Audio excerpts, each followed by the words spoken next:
Women live 5 years longer than men. As soon as puberty hits, the risk of death per year for men and women diverges, and it never converges again. When we're teenagers, well, it's basically because men are idiots. So, we take more risks, we drink more, we smoke more, we drive too fast. But also, the sort of more tragic side of this is men are much more likely to commit suicide than women are. Later in life, we're at higher risk of things like cardiovascular disease. Now, we don't really know exactly why that is. It could be that the testosterone, certainly in early life, is making us do stupid things, but it could be accelerating some of those age-related diseases. There's some really fascinating studies that have been done looking at eunuchs. This is men who've had their balls chopped off. And Andrew Steele is a scientist, writer, and co-founder of the Longevity Institute. He has spent over a decade studying the science of aging. James and Andrew discuss the useless habit of optimizing your life, why your face reveals your age, and what is the problem with aging? Between 5 and 25% of how long you live is explained by your genes. So if your parents died between the ages of 60 and 85 or something, that doesn't really have a bearing on your longevity. That means that between 75 and 95% is down to lifestyle, but it's also down to luck. There's a huge component of just randomness. If you were to give 5 low-hanging fruit to people when they finish this episode, they can go away and go, I'm going to do that. Number 1, do not. Isn't it annoying when people interrupt your podcast to promote random crap and spend a minute talking about the benefits? I respect your time, so I'll do it in 12 seconds. These are some of our Nutonic products, and they're really good. So please head to Nutonic.com and find out for yourself. Right, let's go back to the episode now. Don't forget, Nutonic.com. So Andrew, what is the problem with aging? Well, it kills us. If you think about what happens to you as you get older, what's going on inside your biology makes loads of diseases more likely. Cancer, heart disease, dementia. You hardly ever hear about these in young people. It does happen sometimes. But the risk factor, the single biggest risk factor is what scientists call it, for getting any of those diseases is simply how old you are. So most people who die of breast cancer, although you hear about a lot of people in their 30s who get it, it's mostly a disease of women in their 60s, 70s, 80s years old. And what that means is if you add up all the different causes of death, around 90% of deaths in rich countries are caused by aging. And not only is it deaths, it's all the suffering that comes along with it. It's the frailty, it's the hearing loss, it's the incontinence, the impotence, all of these different conditions that become much more likely as we get older. And so that, for me, is the problem with aging. So if we were to look at aging, not as just something that happens, but maybe a cause of death, let's say if we were to categorize it as like a disease, as I think I've seen in your book, if you were to say that, suddenly people would go, hold on, all these people are dying from this disease. Maybe we should allocate some funds, resources, or more effort into fixing that. How does that look? Because some people, if they were to look into longevity or aging, they could be very much easily taken down the path of Bryan Johnson, looking to live to 200. I think he wants to live forever, doesn't he? Where do you stand on people when they talk about that? And does that tarnish your mission and your approach, would you say? Oh, wow. There's like 5 questions in there. No, that's all right. So I think the field is at this really interesting place at the moment. I think this is the single most exciting bit of science for the future of medicine. It's hard for me to tell you how excited I am by this stuff. But at the same time, when you're scrolling through your Instagram feed, almost all of what you see is bullshit. And how can it be that this word longevity, to me as a scientist, is so exciting, and yet out there as a consumer, it's just a minefield. And the real challenge is separating the fact from the fad and trying to understand, how could this possibly be so exciting given all the nonsense you see out there online? And the reason I'm so excited about it is we have literally dozens of ways in the lab to slow down, maybe even reverse aging in animals like mice. Now, this doesn't mean it's ready for humans to go out and start taking all the pills the mice are taking, because humans are not mice. But if we've got so many ideas, all of which work in a lab setting, then surely some of those are going to work in people. And we need to do those trials and find out which those things are before we start recommending that people do it. And I think the challenge is, because we've got all these promising results, all the influencers, a lot of fitness people or just general nutrition health people out there, they've rebranded what they're doing as longevity. And people hawking supplements, no longer are these supplements for heart health or for some particular thing. They have this sort of catch-all longevity idea. And that is, there's a fundamental truth there. I think if we treat the aging process, whether or not we call it a disease, if we can come up with medical ways to slow down that process, we can prevent multiple different diseases at the same time, not just treating cancer, not just treating dementia, but stopping them, all of them at the same time, potentially, before they become diseases. So that's hugely exciting. And there's definitely some truth in that say exercise, that does slow down the aging process, I would say. So if you train, you can obviously feel your muscles working, you can feel your heart beating, you can feel your lungs going. It's really clear it's having a benefit on your cardiovascular fitness, so the fitness of your heart, your lungs, all those kinds of things. But also, we know that exercise reduces your risk of some kinds of cancer. It reduces your risk of dementia. It's clearly having a much wider effect on your body. It's not just muscles. And so I would say that slows down aging. And so it is true to say that exercise is a longevity intervention. But I think that these drugs that we've got in the lab are just so much more exciting. I think, exercise, you can add maybe 10 years of healthy life if you do it right. That's amazing. But if we can come up with some of these drugs, we can keep everyone healthy for longer, whether they exercise or not, whether they train or not. And I think that's just such a huge opportunity. The drugs part excites me. But before we get into that, I want to look at defining what age is, because we have this really old, imperial metric of age being the amount of times that the planet goes around the sun. That's it, a year. So we've got this kind of objective but subjective measure of what aging actually looks like. And some people are saying, oh, your biological age is 34 or your real age is this. So how do we distinguish and determine and measure the difference between real age and how many years you've been on the planet? Yeah. I think it's kind of interesting because I think we all have an intuitive understanding of this. It sounds like a really sciencey idea, this sort of measure of biological age. And you hear people talking about epigenetic clocks, and there's all these buzzwords. But actually, I think all of us know someone who's 60 and they look fantastic. They're still, running, they're still doing all their hobbies, they're playing with their grandkids, they're traveling, they're doing everything. And we also have other friends who are 60, who are wrinkled, they're gray, they're slow, biologically, they just seem older than other people the same age as them. And that is a really strong intuition that I think all of us have. We all know people who are in that situation. And actually, it turns out one of the best measures of biological age is how old you look.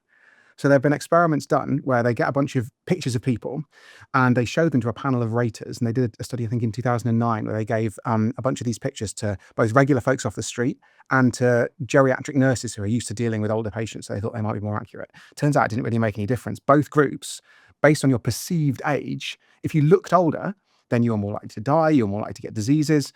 There's clearly something going on in the age of our faces that tells us about what's happening inside the rest of our bodies. And the reason for that is that aging is all connected.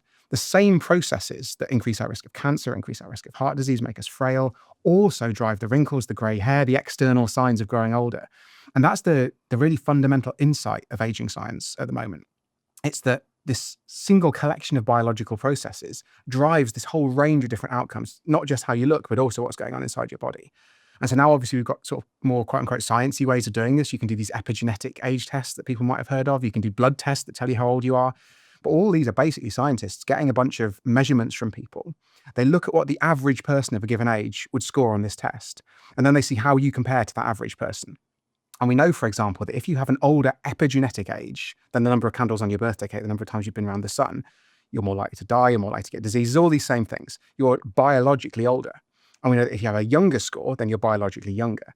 Now, this is a really cool research tool. This is hugely exciting because it means you can just do trials of these anti-aging drugs much more quickly. Because rather than just waiting around for people to get old, you can do an epigenetic test and see if it reverses it, see if it slows it down.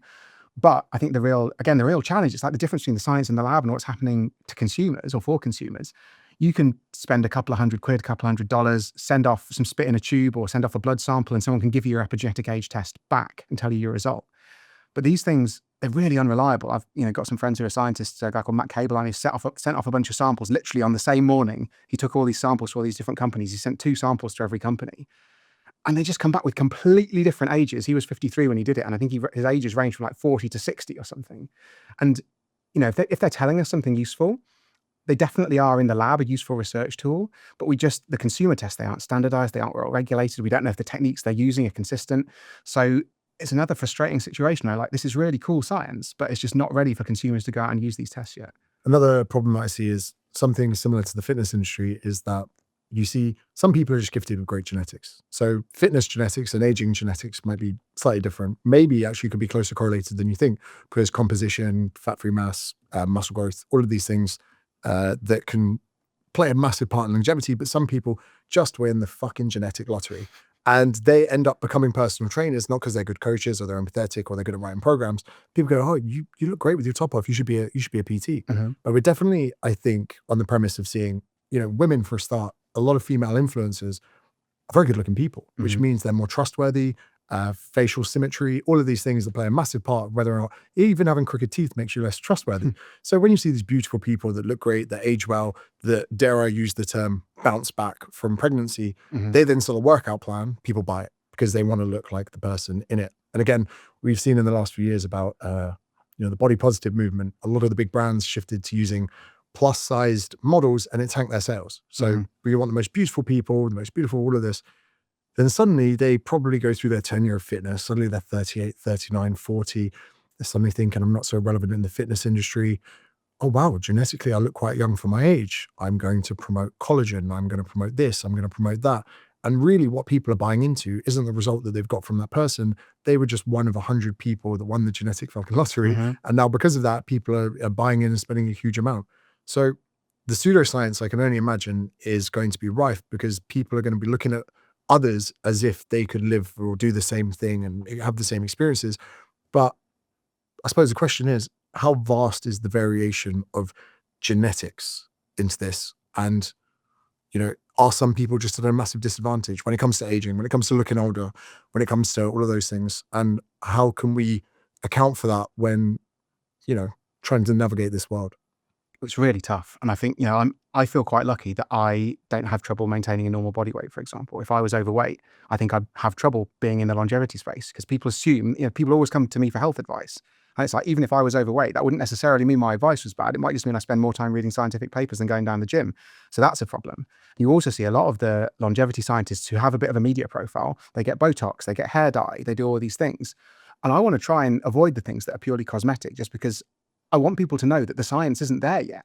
When there is a pill, I'm going to be going out and evangelizing about it. I'm going to be taking it and I want people to see the results. So I don't want to be this, sort of Botoxed perfect person at a given age. So I think that's the first thing is there is a real image does make a huge, huge difference. In terms of the genetics of aging, it's actually a very interesting story. And it's that for most people, the genetic contribution is surprisingly small.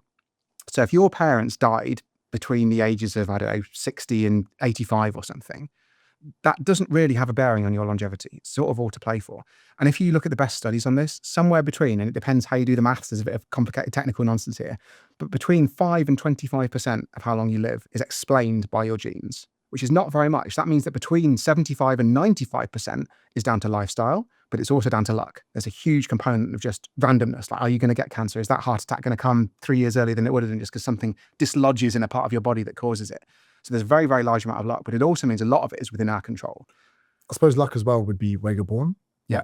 Whether or not you're brought up in a square family, whether or not you're in a war-torn region, Yeah. all of these different things that, could have such a big impact on everything. Now, what you say there about obesity, I held off on the drug chat for long enough, but GLP-1, weight loss medications, for a very long time, this kind of discourse was almost, we don't want to discriminate. We don't want to be fat phobic. We don't want all of these things, and I think that some of the kind of blame on obesity for health conditions, especially through the pandemic, was just, brushed away, hidden under the table. But now that we have weight loss medications that are working, they're relatively safe, the landscape is very different. I don't know if you would agree with this. I think we're maybe 5-10 years away from fat shaming coming back, as if someone's not taking medication for a condition that could be easily fixed. Could happen. Like someone smoking with lung cancer, you kind of say, come on, bro. Stop smoking. No one's saying, oh, they've got a problem. They might have experienced trauma as a kid. They're like, you're slowly killing yourself. But when it comes to obesity, somebody who's 160 kg having a Big Mac for breakfast, you can't exactly go over and go, come on, mate, So with these medications, obesity is such a big factor for increasing your chances of type 2 diabetes, cardiovascular disease, stroke, heart attack. With drugs now that can reduce that, surely that has a massive impact on longevity. What are you finding with the research with not only those drugs per se, but obesity and longevity? Where are we at with that discussion? It's a very interesting question. I think we're pretty sure that having excess body fat does make you age more quickly. That's another of these factors where, you can legitimately call yourself a longevity influencer to some extent if you're helping people lose weight. And particularly the blame comes down from the visceral fat. So there are two kinds of fat in your body. There's subcutaneous, which just means below the skin. And there's visceral, which means in your belly, between your organs mainly. And that's the sort of stuff that gives you a beer belly as you get older. And it's more common in men. Men tend to accumulate a beer belly. Women tend to accumulate more fat around the hips, around their bum, that sort of thing. And we know that fat emits inflammatory molecules all around the body. So that means that these inflammatory molecules go out into all the organs of the body and essentially accelerate the aging process. We know that one of these underlying causes of aging is inflammation. Again, another really problematic buzzword because in science, it's got a very tight definition. Online, everything is anti-inflammatory these days, isn't it? I said to someone the other day, I have no fucking idea what inflammation is. And I don't think many people do. No. And people are like, it's anti-inflammatory. I'm like, so you're selling a bottle that hydrogenizes water with acute evidence that maybe it has a positive impact on inflammation. I don't know what the fuck inflammation is. Antioxidants. Oh, cool, thanks. Excuse me, what is an oxidant? I don't know. But it's anti. And, Yeah, you know, it must sounds be good. Yeah, get your blueberries in. Sorry, Okay. carry on. No, right.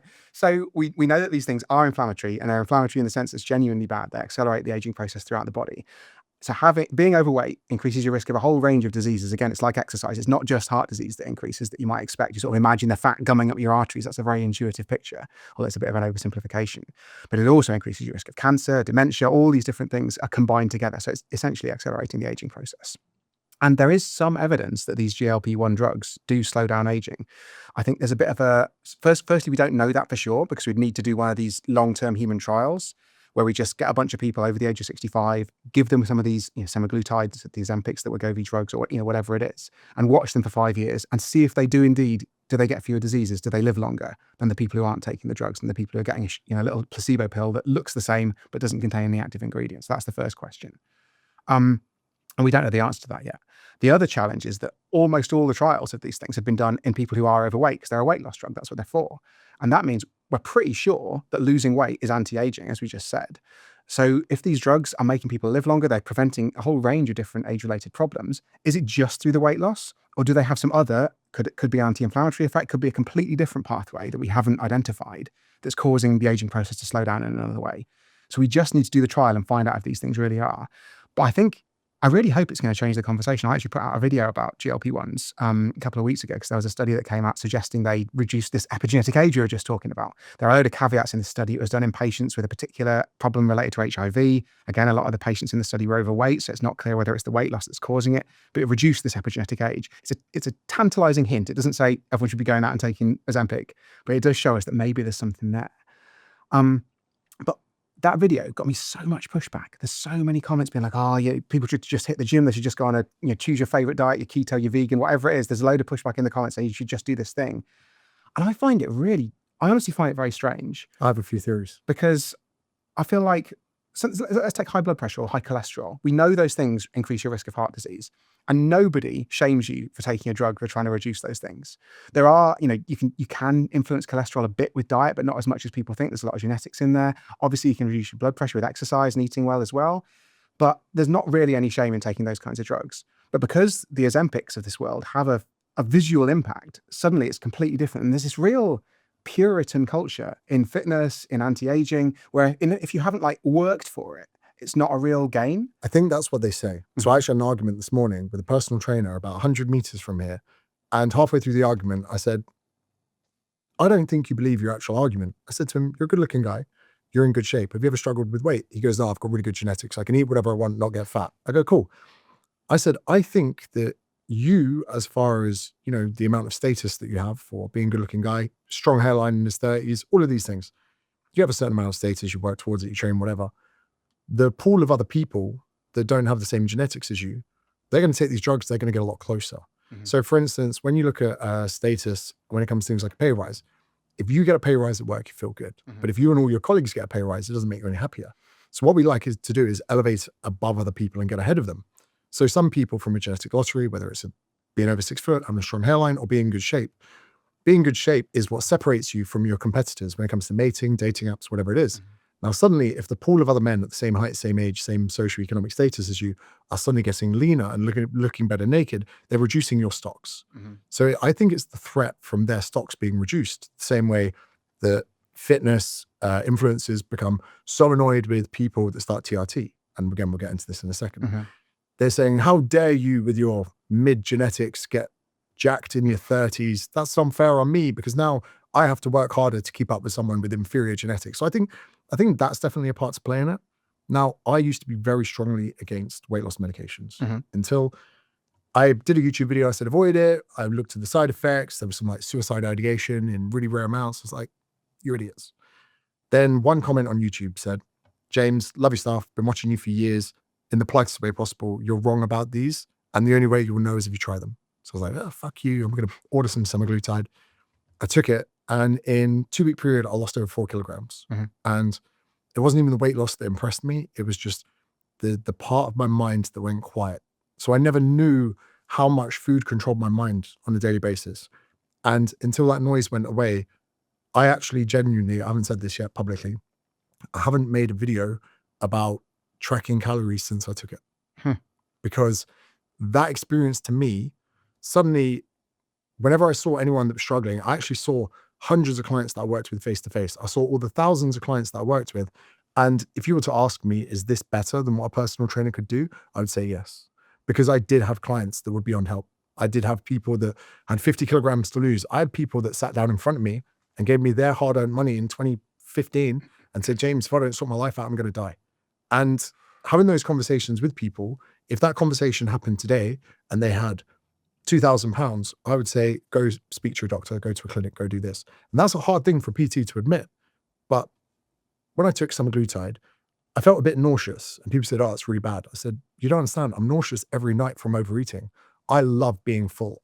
People that leave food on their plate, I'm like, this guy's got a mental illness. You know, you left 3 chips on your plate. I'm like, no, stop talking about politics for a second. Dave, why are there 3 chips on your plate? Are you all right? Is your missus broke up with you? Did your dog die? What's going on? For me, I could never fathom that. Then I remember my missus opened the fridge and there was a meal that I'd eaten. I left half in the fridge. She's like, are you okay? It's just, we've been together for years. She'd never seen this before. So after 2 weeks, I got really scared, stopped taking it, but my opinion changed. Then I had hernia surgery and umbilical hernia, really strange. My insides pretty much coming out. I was on the sofa one day and you know, men, right? You feel something like, oh, I'm dying. Mm-hmm. You know, my body's falling apart. Go see a hernia specialist. And he says to me, come back when it's worse. So I trained for a year. And then one day I couldn't get it back in. So I'm there, sat on the sofa. My missus is like, you're right. I'm like, yeah, I'm just pushing my insides back in. So then when I knew I was having to get hernia surgery, my diet went to shit. I started eating really bad. Couldn't really train or train that hard. I'm like, what's the point? I'm going to be out training for 12 weeks. And my weight ballooned up to just over 100 kilograms. And I thought, I'm going to do this again. But this time I tried Manjaro, which is tirzepatide. And I did it for 2 months whilst I was recovering from surgery. And you could argue what it did to my health, but I would argue what it did to my mental health. I'd never gone 8 weeks without guilt in my life. I did 8 weeks without guilt whilst dropping body weight. My blood work improved. It was almost like a mini miracle for these 2 weeks. Now knowing that retatrutide is on the horizon, which is the next drug. So I believe tirzepatide, 2 mechanisms of action, semaglutide, 1 mechanism of action, retatrutide, 3 mechanisms of action, the speed in which they're getting better, and the fact we're starting to see obesity rates drop already. We've jewelers using less golden rings, airplanes using less fuel. The fact that this is already a movement that's starting, using those just for a couple of months helped me so much. And people think it's really strange that I'm such an advocate of it. But that piece that I had in my mind, I can't explain it to people that have never tried it. Yet the amount of hatred that I've had and abuse and people online, they're like, you're a fucking sellout, you've done this. I'm like, I'm kind of low-key thrilled and excited because all of the PTs who think they're about to go broke are going to get millions more people coming to the gym. Everyone talks about muscle wastage, but like you say, the studies are in people that don't train and are overweight. They'll lose the weight, they'll lose the muscle, but then they can get the muscle back and they're going to be gym nutters for the next few years. Then all the people that are threatened because less people are fat. Hey bro, you might be able to get a GP appointment in 3 years' time because there's going to be so many less people with conditions that are obesity related. Like I don't see it as society. The PT said it's cheating. I said, if you get a staph infection, is antibiotics cheating? He goes, it's different. I go, how is it? Like, you've got a problem that could potentially kill you. And if you don't address it using modern day medicine, you're fucked. And I said, there are people out there with a condition that's potentially going to kill them. And if they can't lean on modern day medicine, they're potentially fucked. And you kind of saw it joining in his mind. I said, these people, 150 kilograms, up until this point would have to have themselves cut open and their stomach stapled closed and then stitch them up without hope of infection and all the other adverse side effects. For me, looking at longevity, health, the fitness industry, any lens I look at this world through, I only see benefits. Now, some people will maybe get nasty side effects, but the drug, I understand, clears quite quickly. And if someone was really sick for a week, but the majority of people get to be net objectively in healthier positions and a healthier economy, I understand the kickback, but I think it's one place of naivety. I think so. And I think it's like, I think these people have never tried to lose weight. And I've done it once and it's really hard, isn't it? Like counting your calories and being hungry all the time for about a month was how long I did it for. And you're just like, it's incredible how difficult it is, the willpower it requires. And I'm lucky enough that I'm on the top end of the normal BMI range, just normally. And if I want to edge myself back into the middle, I do have to try and lose weight. But there are a lot of people I can well imagine, I don't really watch what I eat and I'm here. And I think people who are thin just think that the other people are just ignoring it. And I just don't understand, because my experience is it's really, really difficult to lose weight. And I think you get a similar sort of pushback with aging itself. A lot of people are like, oh, you shouldn't take these anti-aging medicines. They're kind of cheating. You should be doing all the diet and lifestyle stuff. And I find it very strange, because I think let's give me as an example. I've got an 8-month-old baby at home, and I've noticed I'm just a lot busier now than I used to be. I know that I need to train. I've literally written a book on this. Could not be more aware. I love exercise. Not everyone loves exercise. I love going for a run. Nothing could make me happier than running around Berlin. And yet, even though I know those things, I probably go about once a week at the moment, just because, a lot of baby stuff to do. Try to survive. Yeah. And that's tough. And I think that if there was a pill that could keep me as fit as I was before we had a baby, and I'd just take it. Obviously there'd be side effects. You've got to take all these things into account. But if there was a side effect-free pill that kept me as fit as before I had a baby, I'd take it. And then if I could find a bit of time to train on top and become fitter still, fantastic. But I would love that drug to exist. If we could just make everybody as fit as someone who's fulfilling the national guidelines for exercise, think of the benefits to the healthcare system. Think of the benefits to those individuals. Think of grandparents who are still alive to play with their grandkids because of a drug like that if it existed. But you get a load of pushback from people who say, oh, you've got to be hitting the gym. You've got to be putting the miles in running. You've got to be doing something Puritan to try and maintain that level of fitness. And we don't have that attitude. You see that attitude fall away as soon as drugs are developed for things that are less visible than weight, things that are less visible than fitness. And I really hope that goes away as these things become more and more socially accepted. Hope you're enjoying the episode. You may or may not know that I also help people on the side make better content, whether it's getting more views, getting more followers, growing a social media brand, or even making your content look and sound nice. Like right now, that snazzy little light in the background, or the microphone that you can't even see. This is my bread and butter. And I can teach you too for 50% off. If you head to jamesmith.business/podcast, I help you make better content. So whatever it is that you're doing, you can do, but better. Right, I've had enough of your time. Let's get back into the episode. Yeah, it's interesting. For the weight loss debate, it's very controversial. I think that when people start to see the effects coming through, it'll potentially benefit it. And what's crazy is for all these years, everything as far as a fat loss solution has been about upregulating metabolism, by getting people to burn more calories. I joked, whenever I talked about fat strippers online, I was like, not big girls on poles. I was like, the pills that are stimulants, huge amounts of caffeine. They tried clenbuterol, asthma drugs, all of these things to ramp up the metabolism. It's as if all the focus was your engine is not revving at the right amount of RPMs. And now we've suddenly looked at appetite. We actually realize obesity is a big appetite thing. And we can blame hyper-processed foods and all of these. But I say to people, the chicken and egg scenario goes the other way around. Everyone's like, oh, you need to exercise, you need to go to the gym, you need to eat better. But the thing is, if you give people these drugs, in my opinion, that gives them the opportunity to want to do those things. Now, here's the crazy thing that people never realize. If you start a diet today at 150 kilograms, you need all the motivation day one. And if you lose any of the motivation, you're fucked. Now with the GLP-1s, let's say we take someone who's 50 kilograms overweight, we give them the medicine for 6 months. We take them all the way down to 95 kilograms. Now we've reduced the huge amount of chances of adverse effects of obesity, whatever. Motivation now starts at their lowest body weight, not their highest body weight. Their motivation starts when they can run their easiest 5K, not the hardest 5K. Their motivation starts where they're most accepted in the gym, not least accepted in the gym.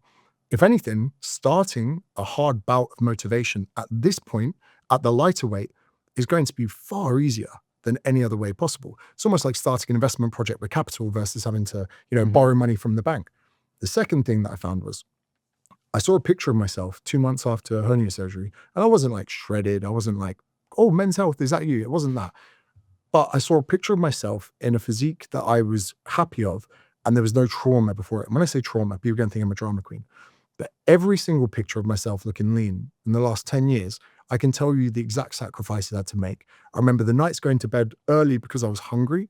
I remember stomach rumbles in bed. I remember getting out of bed at 2 a.m. to eat half an apple. I remember being fixated on scale numbers and actually being a little bit upset if I didn't see linear progression. I remember all of that. And to see a picture of myself looking pretty good in a pair of Speedos, which is subjective, whether or not Speedos should be the thing you're wearing in, I couldn't believe I'd made that progress. And I couldn't tell you one time that I skipped dessert, one time that I didn't eat a meal or whatever.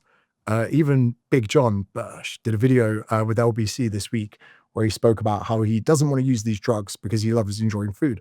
I would argue that I enjoy food more on a GLP-1 than without, because it's not emotional, it's just food. And when I go out for meals, I overeat on the entrees. And then by the time I finish my main, I feel like shit. When my missus is cooking, I'm dodging around, picking at stuff. When's dinner going to be ready, babe? Oh, in about 45 minutes, I'll have a snack now. And then by the time I finish the meal, I feel like shit. There is a world out there for so many people that they can enjoy these processes more with these things. Then we look into maintenance. If that person at 95 kg then goes to maintain, you may know better than me, a small percentage of people maintain it. And people go, oh yeah, but 70% of people gain it back. Yes, but 30% of people fucking didn't. And that 70% of people, if they make it the whole way back to where they were before, they start the medication again. And even if it is 6 months on, 6 months off, even if it is 3 months on, 9 months off, even if it is someone that has to have recurring medication for the rest of their life, why couldn't we look it down the same lens as insulin? Yeah, I mean, we don't have this. If someone's they stop taking their statin and suddenly their cholesterol goes back up, we don't say, oh, as soon as you come off the drugs, that's what the drugs are for. The drugs are allowing you to maintain that cholesterol level, maintain that blood pressure, maintain that healthy weight.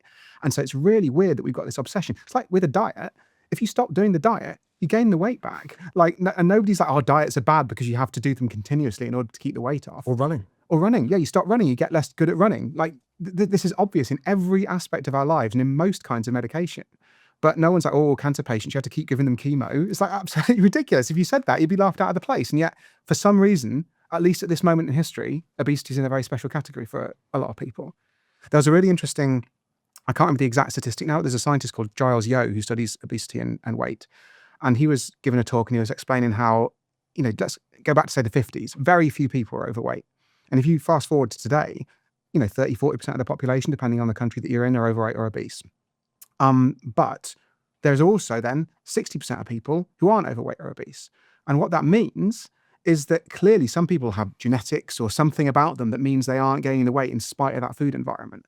And then it's very easy for people in that perhaps small majority at the moment to look down on the people who have been unable to navigate this food environment when it's almost certainly not their fault. It's just their brains that would have been doing them fantastic service in prehistoric times, making sure they wolfed down every single calorie that was available, but it's just not suitable for a world where I can pop down to Waitrose and buy 1,000-calorie little bar and snack on it. And you think about filling up your car with petrol, you've probably got 1 million calories in a little fluorescent lit hut where you just tap a bit of plastic and you have all the calories you want. Yeah. It's interesting, like you say there about, we always look at the data of how many people are fat, but then we don't look at all the data of all the people that have fitness regimes and restrictions and whatever.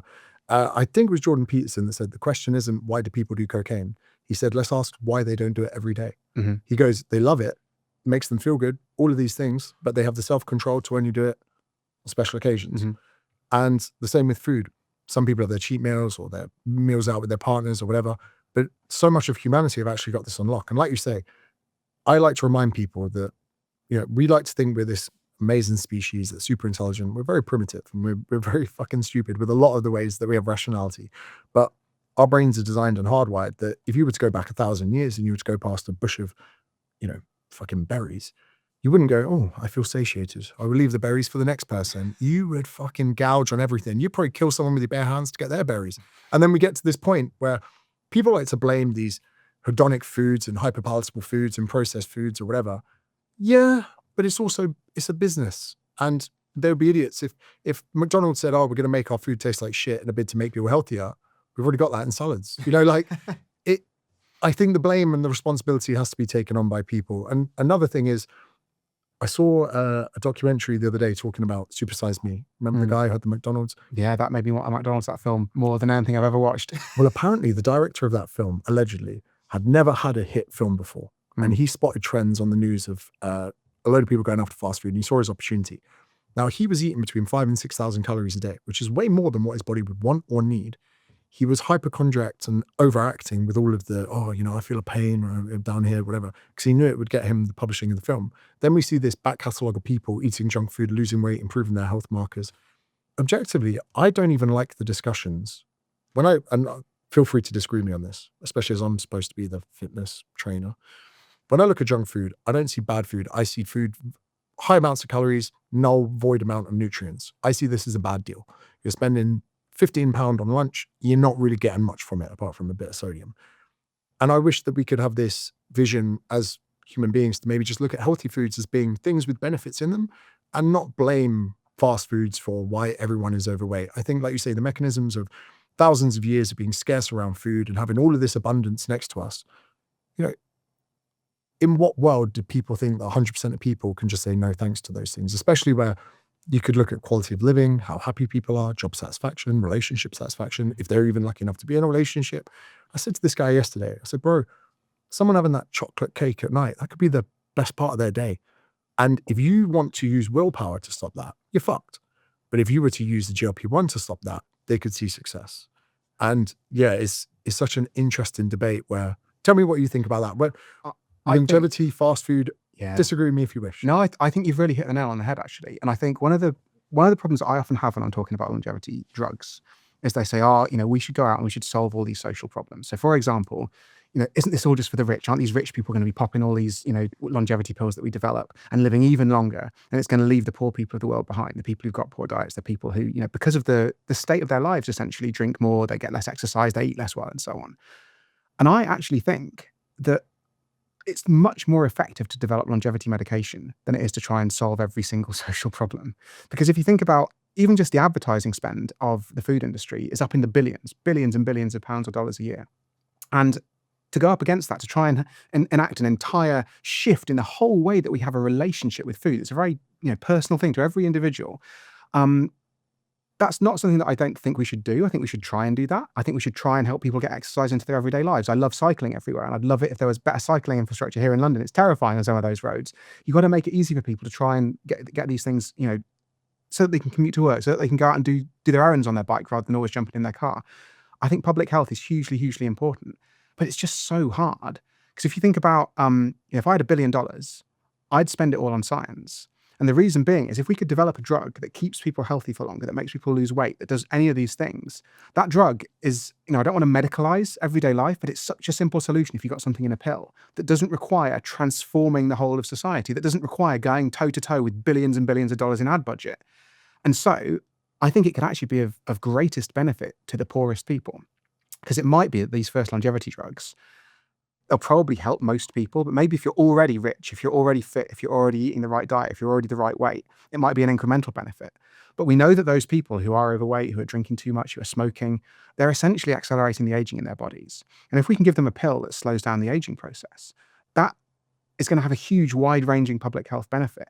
And it might be the same as the benefit if we could get them all exercising, all eating the right food and so on. But that second thing is so much harder to do than simply getting a pill out to the whole of society.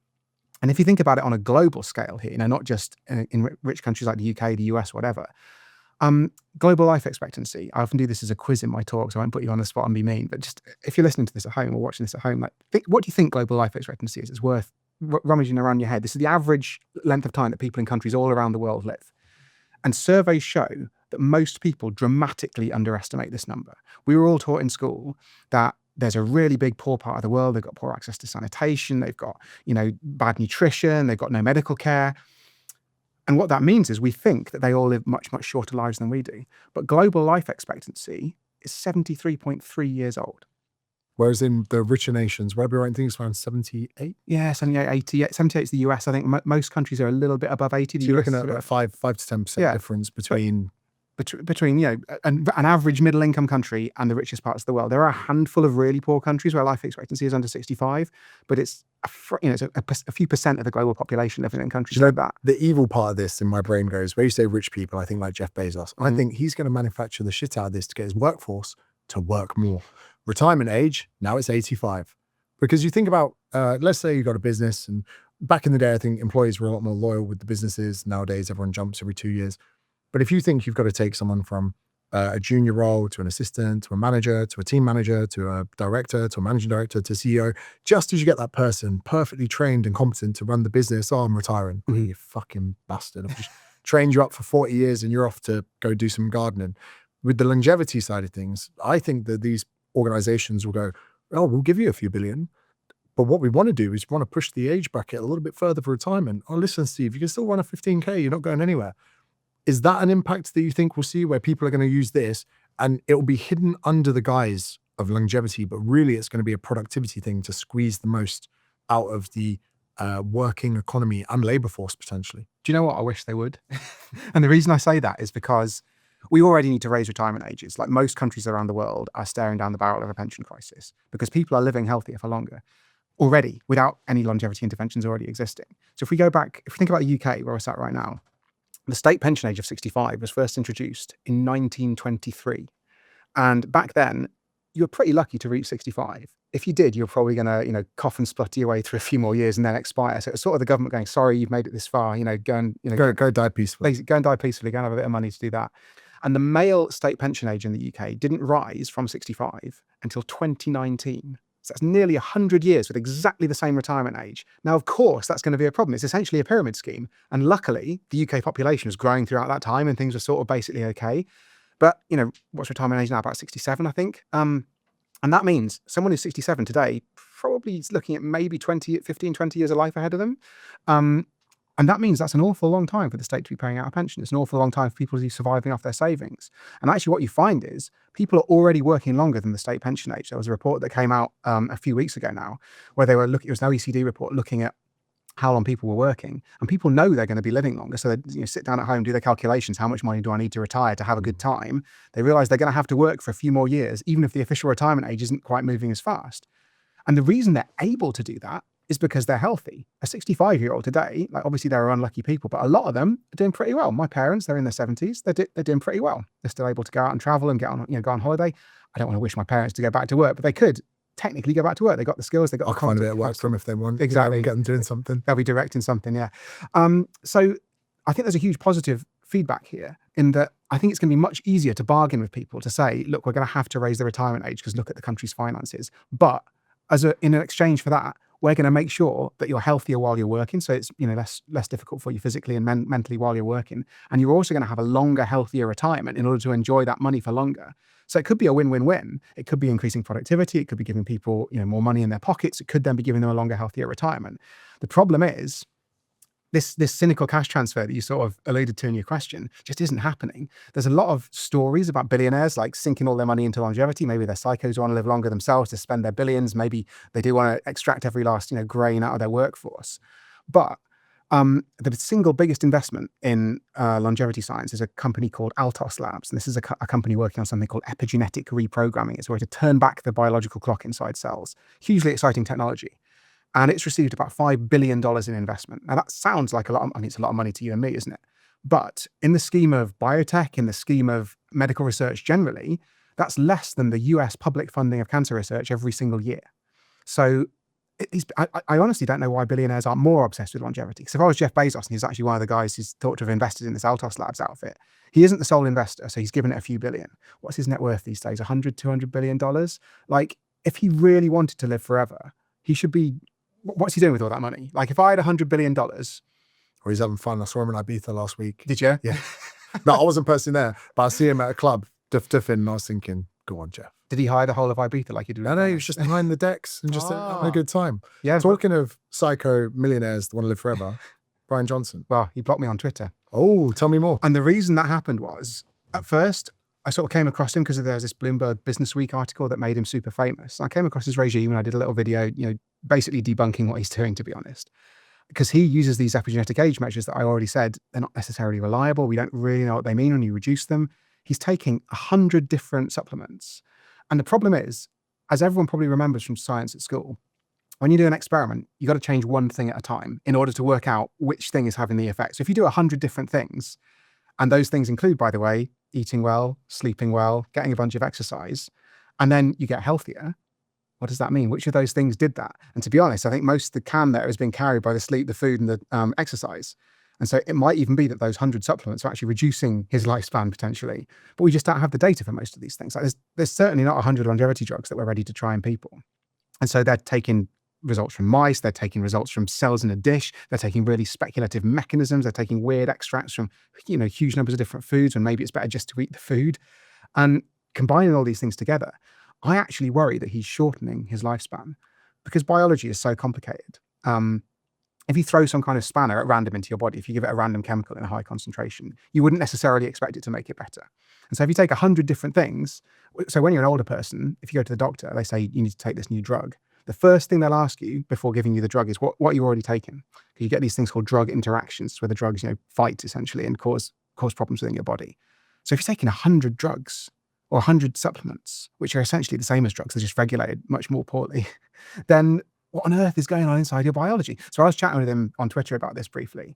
And I suggested there's a trial in the US that's been proposed called TAME, which stands for Targeting Aging with Metformin. Metformin is a diabetes drug that we think might slow down the aging process in humans. And they want to do a really big trial, get 3,000 people, give half of them metformin, give half of them a placebo, and see if it does indeed slow down the aging process. And that's a really interesting trial, but it's never got off the ground, even though it was proposed, I think, over 10 years ago now, because no drug company stands to make any money if it works. Metformin it's a derivative that was found in a plant called French lilac, and it was first licensed in the UK in the 1950s. And that means we've got decades and decades of safety data. We know it's a relatively safe drug, but it's long out of patent. So anybody can make it. It's generically manufactured by loads of pharmaceutical companies all around the world. And that means, imagine you're a big pharma company and you sink probably about $100 million is what this trial is going to cost into doing a trial. You find out that metformin does indeed slow down the aging process. Wonderful. Everyone's living a year Everyone longer. can produce it. Everyone produces it. It costs 1 pence per pill here in the UK on the NHS. So no one's going to make any money. So they've been scrabbling around trying to get this $100 million or so dollars. Half of it's been put up by the US government. There's another little bit that's been put up by a foundation working on longevity science. They just need a few more tens of millions. Bryan Johnson could pay for that. He's got enough money in the bank, I think. I think he could probably sort it out. So I suggested to him maybe he wanted to fund this trial because he's taking metformin. If he wants to understand whether the drug that he's taking is actually prolonging his life or actually making matters worse, and there's actually some recent evidence that metformin might blunt muscle growth, for example. So it's not a definite win situation. We don't know 100% for sure until we do that trial.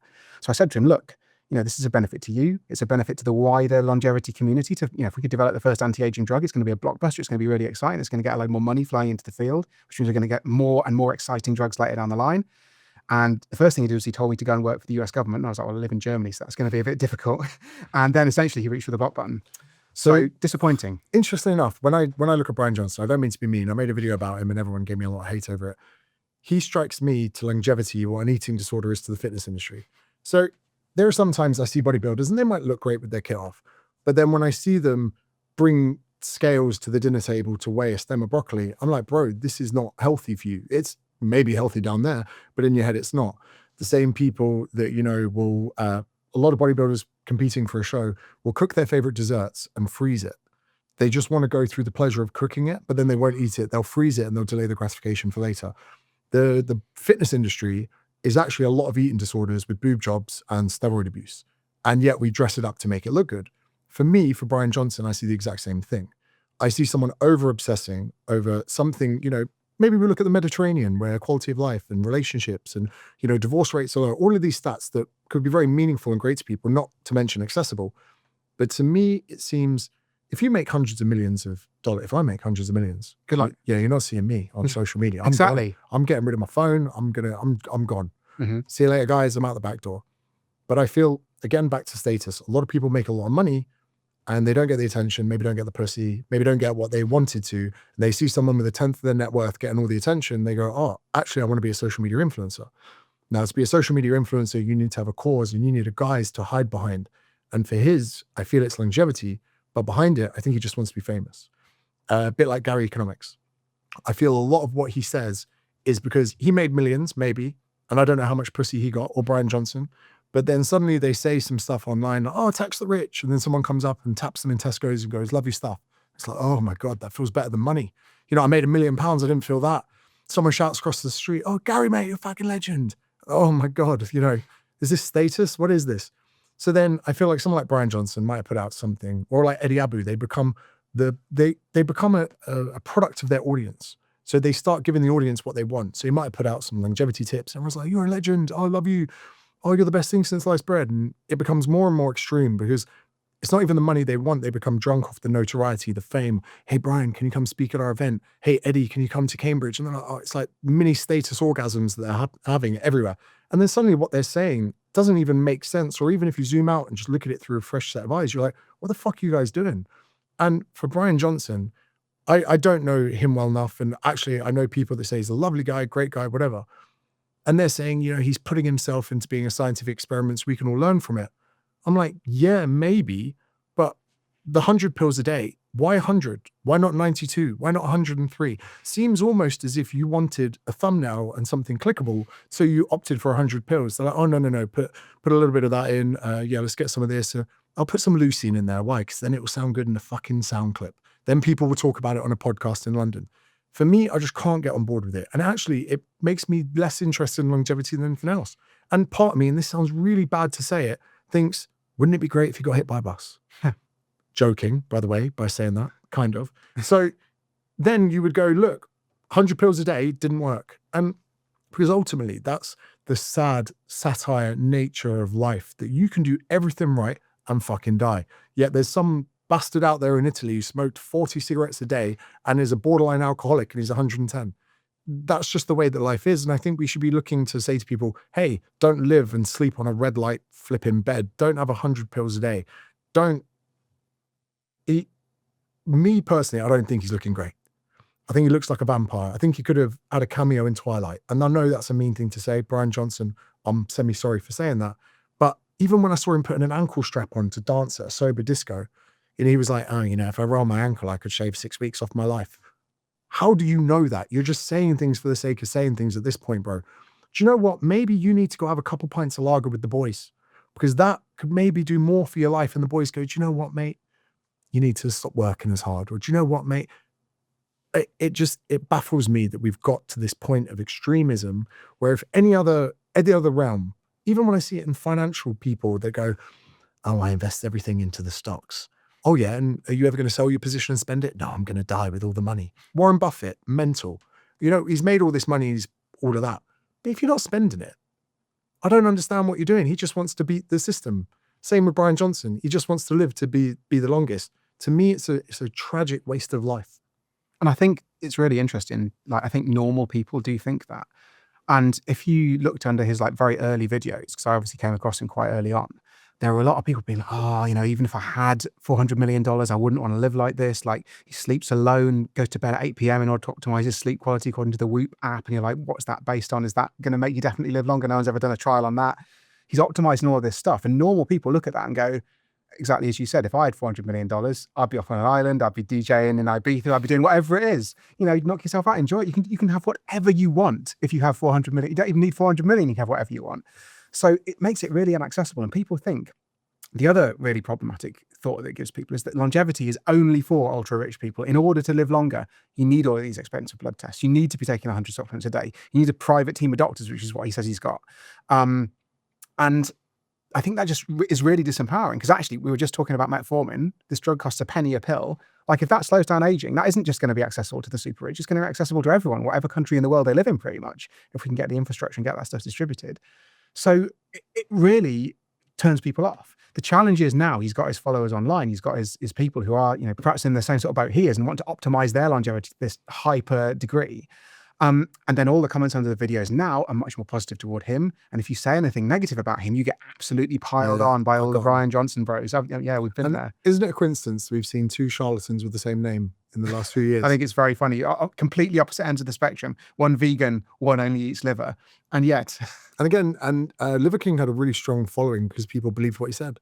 And it was all true until it wasn't. And you sometimes wonder with the Bryan Johnson crew as well, it's almost become like a bit of a religion.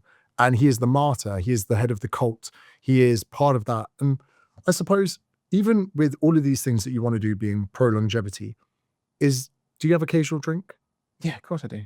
This is what I mean. So this is all about balance, right? Like, if you want to be really fit and go for a run and do all of these things, if you've got your missus's birthday the night before and you want to go out and have a bottle of champagne, fuck off the run the next day. Exactly. It's more an accumulation of all your efforts rather than an identity.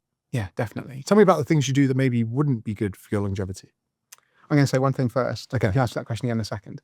I think the other problem that we've got is there's this real culture in longevity about optimizing every single last damn marker. And the fact is, we actually don't know for most blood tests what the optimal number is. We've got a range where we know you get a disease or are at risk of a disease if you go higher than that number, but we just do not know what the optimal level is of almost any blood test. And that means people are sending off for these hundreds of blood test biomarker panels that, they try and jazz it up with scientific sounding words. People are getting these full body MRI scans. They're interesting scientifically perhaps, but we do not yet know what it means. If I went in for a full body MRI, they'd probably find a lump. like everybody's, we all look weird and different on the outside. We also, if you ask any surgeon, ask any doctor, we all look weird and different on the inside too. I've probably got, a couple of lumps that would then get spotted on the MRI. And then you end up in the situation of, do we stick a needle in and do a biopsy and find out what it is? And it's very likely it's something boring and benign. And I would never have noticed it. It would never have affected my life. It would have never given me any symptoms. It wasn't cancer. It's irrelevant. And yet when you go down this road of hyper optimizing, if you do 500 blood tests, some of them are going to be out of the normal range. Now, is it abnormal to have a couple of blood tests out of the normal range? Probably not. I think I said normal and abnormal so many times that was a really confusing sentence. But the point is, most people have a few weird things about them, be it a blood test, be it a lump somewhere that could be detected on a scan. And if we go down this road of trying to make everything absolutely perfect, I don't think we even know what perfect is, medically speaking. It's very tempting. You can dress it up in sciencey sounding words and make it sound as though we understand. But honestly, we don't. And I think that's one of the real problems in longevity. And you see someone like Bryan Johnson, it gives people a completely misleading impression of how much we understand. And I think my wife's a doctor, and I think she's told me a lot of stories about how people think the medical system is somehow magic. You can go into hospital unwell and come out better. And honestly, medicine's great. I don't want to come across as someone who's anti-modern medicine. I love modern medicine. But most people who go into hospital, you'll often come out sicker. Not because of the medical system, but just because it's really, really difficult to make ill people well. She tells this story of a guy who was a computer scientist or a programmer, and his mum was in with some kind of heart problem. And they wanted to give her a diuretic drug to try and reduce the accumulation of fluid in her body. And my wife was explaining to him, we give him this drug and it's great for reducing this fluid accumulation. That's going to be, it's going to help her symptoms. She's going to feel better, but there's a risk it's going to cause kidney problems. And this guy was like, well, why don't you just give her a drug that targets the fluid without causing kidney problems? And she was like, well, such a drug does not exist. Otherwise, obviously, we'd give it. And I think we've given this impression. You see all these things on social media, all these people optimizing everything. They think that science and medicine are somehow magic and perfect, and they're not. That's not to say they're bad, but we can't solve everything. We haven't got the precise optimal range for every single blood test yet. And we will do one day, but I don't think we're there yet. I said this before about everyone thinks the medicine is really good, but 50 years ago, we thought that. And when we were burning witches, we know everything about witches. We burnt 15 this year. And yeah, even in 10 years' time, we'll look back and think, how stupid were we? There's a chap called David Robertson wrote a book called The Expectation Effect and how what we think influences the outcome. So there was, I'm probably going to butcher it, but there was one study in it where they got loads of participants through a fitness test. Now there was a genetic anomaly that some people turn over oxygen better than other people. So they then said and reported to those guys, you've got the anomaly, you don't, go to a fitness test. Now they lied to the participants. The lie was a better predictor of the cardiovascular result than the actual genetic anomaly. The book's full of all amazing things like this, really great. But it kind of gave me an idea as to, this is a very unprofessional scientific opinion, but I think if you had two old gentlemen in Europe, one smokes every day, 20 cigarettes. They both smoke 20 cigarettes a day. One doesn't care, smokes to me, goes, smoking's not bad. He's like, being stressed is bad. Being single is bad. Being not watching a sunset is bad. But the other guy who smokes, he goes, this is going to kill me. This is going to kill me. I really need to stop smoking. I think the person that worries about it and stresses about it would probably be more likely, again, not scientific, to have any negative outcomes from it. Because when you have so much anxiety around something, there's no way there's no physiological outcome from that. When we look at the power of placebos, nocebos, finasteride as well, I'm going bald. I'm not doing anything about it. I'm rocking it. Fine, whatever. But I remember going through the process looking into finasteride. And then I was looking into the effects that it can have on boners, mental health, all of these things.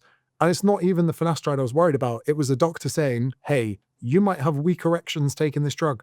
That next boner I'm getting, you best be thinking I'm double thinking the erection strength. I'm not even going to be doing what I'm supposed to be doing with a boner. And I'm going to be there going, how strong is my erection right now? I would rather just not go near the bloody pill. Take the hair, that's fine. So with this expectation of people stressing, people over-optimizing, I think that sometimes we can overstress the situation. I did a call with Matthew Walker, Why We Sleep. Sleep expert. I said, mate, love you, you've changed my life for the better, but now you have given me sleep anxiety. I am now every night before bed going, okay, if I'm waking up at that time, how many hours? If I'm getting 8 hours, I'm happy. But if I'm getting 7 hours 55, right off the next fucking day, it doesn't exist. It's shit house. Or people saying, oh, do you want to have a beer with dinner? No, because my heart rate variability and my resting heart rate will be negatively. I'm already there in some respects. I would say the only place I'm probably semi-Bryan Johnston is my sleep, everything else. But then sometimes I'm having to have dialogues with myself going, James, go have a fucking beer, you weirdo. Go have a drink with your mates. Stop trying to optimize everything. And now my internal battle is to not be over-optimized. I wore a Whoop for a bit, then I destroyed it. Because I think fighters aren't allowed to know their heart rate variability up to 5 days out from a fight. Because if you say to your fighter, ooh, middleweight championship tonight of the world, you've got Dricus du Plessis tonight. Ooh, wish the heart rate variability was looking better. Thinking about what? What are you saying? Those things do have an impact. Again, that if I ever do think about a bad night's sleep and I've got a big day the next day, I won't look at my sleep scores till I've done everything I need to, because it will impact and influence the way I feel. And exactly like you say, I do see so many people try to over-optimize. And the worst thing is they're doing it with things that I don't actually have any meaningful or impactful experience. Bryan Johnson, if you're watching, I would much prefer that you were to say, I'm going to do this for 10 weeks and only this for 10 weeks. I'm going to do this for 10 weeks. I'm going to do this for 10 weeks. I'm going to go to bed now before I should for 10 weeks. Cool. Let's see how everything goes. I'm going to take this supplement for 10 weeks, see how it goes. But like you say, putting all of these things together just makes it so much harder to decipher what's working, what isn't, and whether or not this is something to help humanity or a means of getting loads of positive feedback, getting fetus and accruing status that you never got from the cell of your company. Yeah, and I think that there's actually a really good example with the sleep thing. They've done a study on this where they gave people fitness trackers that track their sleep, and then they lied to them in the morning about whether they'd had a good night or a bad night. And the people who thought they had a bad night performed worse the next day, reported being more tired, all this kind of stuff. So clearly, and I know this personally, my watch, when I've been running for like 5-10 minutes, gives me a performance indicator score. I've forgotten what it's called now, but it flashes up. It's like +4 or -4. And if it says -4, you're a bit like, Cool. My heart. Yeah, I'm about to have a heart attack. Yeah, exactly. So you've got to be really wary of these things. And I think I'm relatively chill as it goes, but I can well imagine if my personality was just a little bit different, you can get really quite obsessed over these things. There was another, I think it was David Robson's book as well, where a coach for his Olympic athletes injected them with a placebo and told them it was steroids. And they saw the improvements in their lifts. So by telling them that they were taking steroids, they started to see the improvements. Again, when I was at university, I'm pretty sure we were taking like a supplement called Norotine. And I don't even know what it was, but it was like some bollocks supplement. But we take it before a game. We're like, yeah, those guys are fucked. We're taking this. Even some people with things like creatine, so much of this probably is mental. And yeah, people are fighting, oh, you don't take that for sure, don't do that. Another segment I want to make sure that we don't forget or talk about is I would love to know your opinion on hormone replacement therapy for women and for men. So longevity has been very much I'd say the three issues with let's say TRT, for example, would be ethics, whereas, it's unfair that you're more jacked at 40 than you were at 28. I would say fertility is another thing. But then there's always been this notion that it's a negative impact on longevity. And the argument that I've put forward to rebuke that, even if I agree with it or don't agree with it, I would say I would rather really have good 30s, 40s, 50s, and 60s, have 70s and 80s, have them. At that point, who knows? My jiu-jitsu might have got me to the point that I can't walk properly at that because I want to enjoy this stage. But with the current stature of evidence that we have, how TRT and HRT could influence composition, muscle mass, all of those things, where are we at with hormone replacement therapy and the quality and duration of people's lives? It's a really interesting, very complicated question. I think I'll start with women because I think the case is a bit clearer there, but we still don't really have all the evidence in. There was a lot of fear-mongering around HRT because there was a big study called the Women's Health Study and had various flaws in both the way it was conducted and the statistical analysis afterwards that seemed to suggest that it increased the chance of certain kinds of cancer. And so a lot of women, unless they were having really, really bad perimenopausal, menopausal symptoms, were not being offered HRT on the basis that it was going to increase their cancer risk. I think we've now both reanalyzed that data and got more new data that suggests that isn't really such a big deal. And it's also, it's kind of frustrating how little we really know about sort of female reproductive lifespan, not just the reproductive lifespan, but what effects that has on the rest of the body. Because when I was writing my book, I've got almost nothing in it about the menopause, almost nothing in it about sort of how the female hormones influence people as they get older, because there just wasn't a great deal of research to report on. It was, I wanted to write that stuff, but it just wasn't there. And in the last sort of 5 years, that research has really started to take hold. And we've realized that the ovary is not just a reproductive organ. It's actually really important for muscle mass, for bone density, for all kinds of health around the body. It seems to be cardioprotective, so it reduces your risk of heart disease. And the question is that just the hormones? Probably not. There's probably a load of different chemical conversations essentially happening between your ovaries and the rest of your body. And the general vibe, I'm not sure, to what degree this is evidence-based, but is to be more liberal in terms of offering women HRT and to be providing it earlier. So perhaps we should be trying to keep people's levels where they are in young adulthood. So even before you're menopausal, you might want to go and see your doctor and, talk to them about maintaining that level. It's 1 in 100 before 40, 1 in 1,000 women below 30 will go through menopause. And I think women are more likely to be prescribed an antidepressant in their 40s than HRT. So there's been, huge amount of issues with this. And I know there was the thing about, estrogen, breast cancer. But then some people, I haven't seen or concluded the studies too much. They were saying you've got to weigh up how severe type 2 diabetes and the outcomes of that, and breast cancer and how survivable it is. And it becomes a bit of a minefield from like an ethics standpoint. But on the whole, again, like you say, estrogen got such a bad rap. A lot of men don't realize how anabolic estrogen is such a big part in muscle growth. And I've got friends and been in the fitness industry a lot of years. Everyone just thinks about their testosterone and getting jacked. I know people firsthand that take too much testosterone and then take an estrogen blocker. I'm like, hey bro, just take half and you'll probably be in a better place. So you've got all of these kind of minefields for that. But for women, let's say not just mood, not just libido, not just, some of the things like vaginal dryness that doesn't get much of a conversation online. Let's look at inclination to train, inclination to exercise, general aggression, which could come from, testosterone as much as estrogen. Having someone fitter that goes to the gym more, that exercises more, not just physical health, but mental health, is going to build someone up pretty well for their 50s, pretty well for their 60s. When we look at some of the things like hip fractures, falls, sarcopenia, osteoporosis, some of the things that really shorten people's life. We always hear about someone, oh, she was fine, she was good, she broke her hip, boom, dead in a few months. 30% done in a year. It was just absolutely bonkers. And then everyone's not really looking at bone density or the ability to fall. I even saw once that there was a class teaching old people how to fall over. And I was thinking, oh, that's weird. Yeah, weird, but it could potentially help. Yeah, it's a big cause of death. So then that discussion, if I have that for women, people go, oh, James, you're a champion of the women. We love it. I famously once was caught reading a menopause book in Dubai. Someone took a picture of me and I'm reading Dr. Louise Newson's book about the menopause. And it went online and I think a lot of the comments were like, oh, this is great. James learned about menopause, blah, blah, blah. But then when I became an advocate of testosterone replacement therapy, everyone's like, oh, you're a fucking sellout. Oh, you're not natty anymore. So I've been on TRT for just over a year. And for me, it was about energy, mood, libido. And like I said, it was almost like for me putting the mask on myself before the plane goes down. I was like, let me fix this area of my life first. People go, oh, could shorten your lifespan. I'm like, I just want to feel better. So where are we at when it comes to men? Is it just as complex? I know there was a Traverse study that came out maybe in the last couple of years about cardiovascular disease risk and prostate disease risk. Everyone's saying, oh, take TRT, you can have a heart attack or you're going to get prostate cancer. And we're starting to see not just that it might be neutral, but potentially negative effects on that. Where are we at with that and longevity? Am I going to die 20 years younger on TRT? So you say a couple of things about the women's stuff first. Okay, cool, perfect. I think we've got a real, so there are a number of reasons that we haven't done as much research in women as really would be optimal. The first thing is that scientists have just considered women, quote unquote, too complex because they've got this monthly cycle.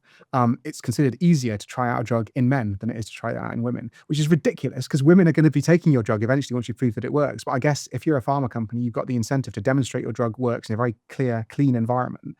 And so actually a lot of drugs, even cancer drugs that are going to be used in older people ultimately, are tested in young men, at least in the early safety stages, to make sure, because you want to get a positive result. And it's going to be much easier if you're testing it in young, healthy people who don't have a complicated menstrual cycle on top. We also know that mice don't really have the same kind of menopause as humans do. They have a sort of gradual decline in female fertility, but they don't fall off a cliff. In fact, menopause is strangely rare in the animal kingdom. There's us, there's killer whales, there's maybe giraffes, and that's about it. There's almost no other species that go through this sort of precipitous decline in female fertility at a certain point in life. And it's thought to be because older women are then protected because they can't have children because childbirth is incredibly dangerous out in the wild. And it also keeps them alive. And those old women can be really, really helpful. Obviously in prehistoric humans, like around the tribe, looking after the kids.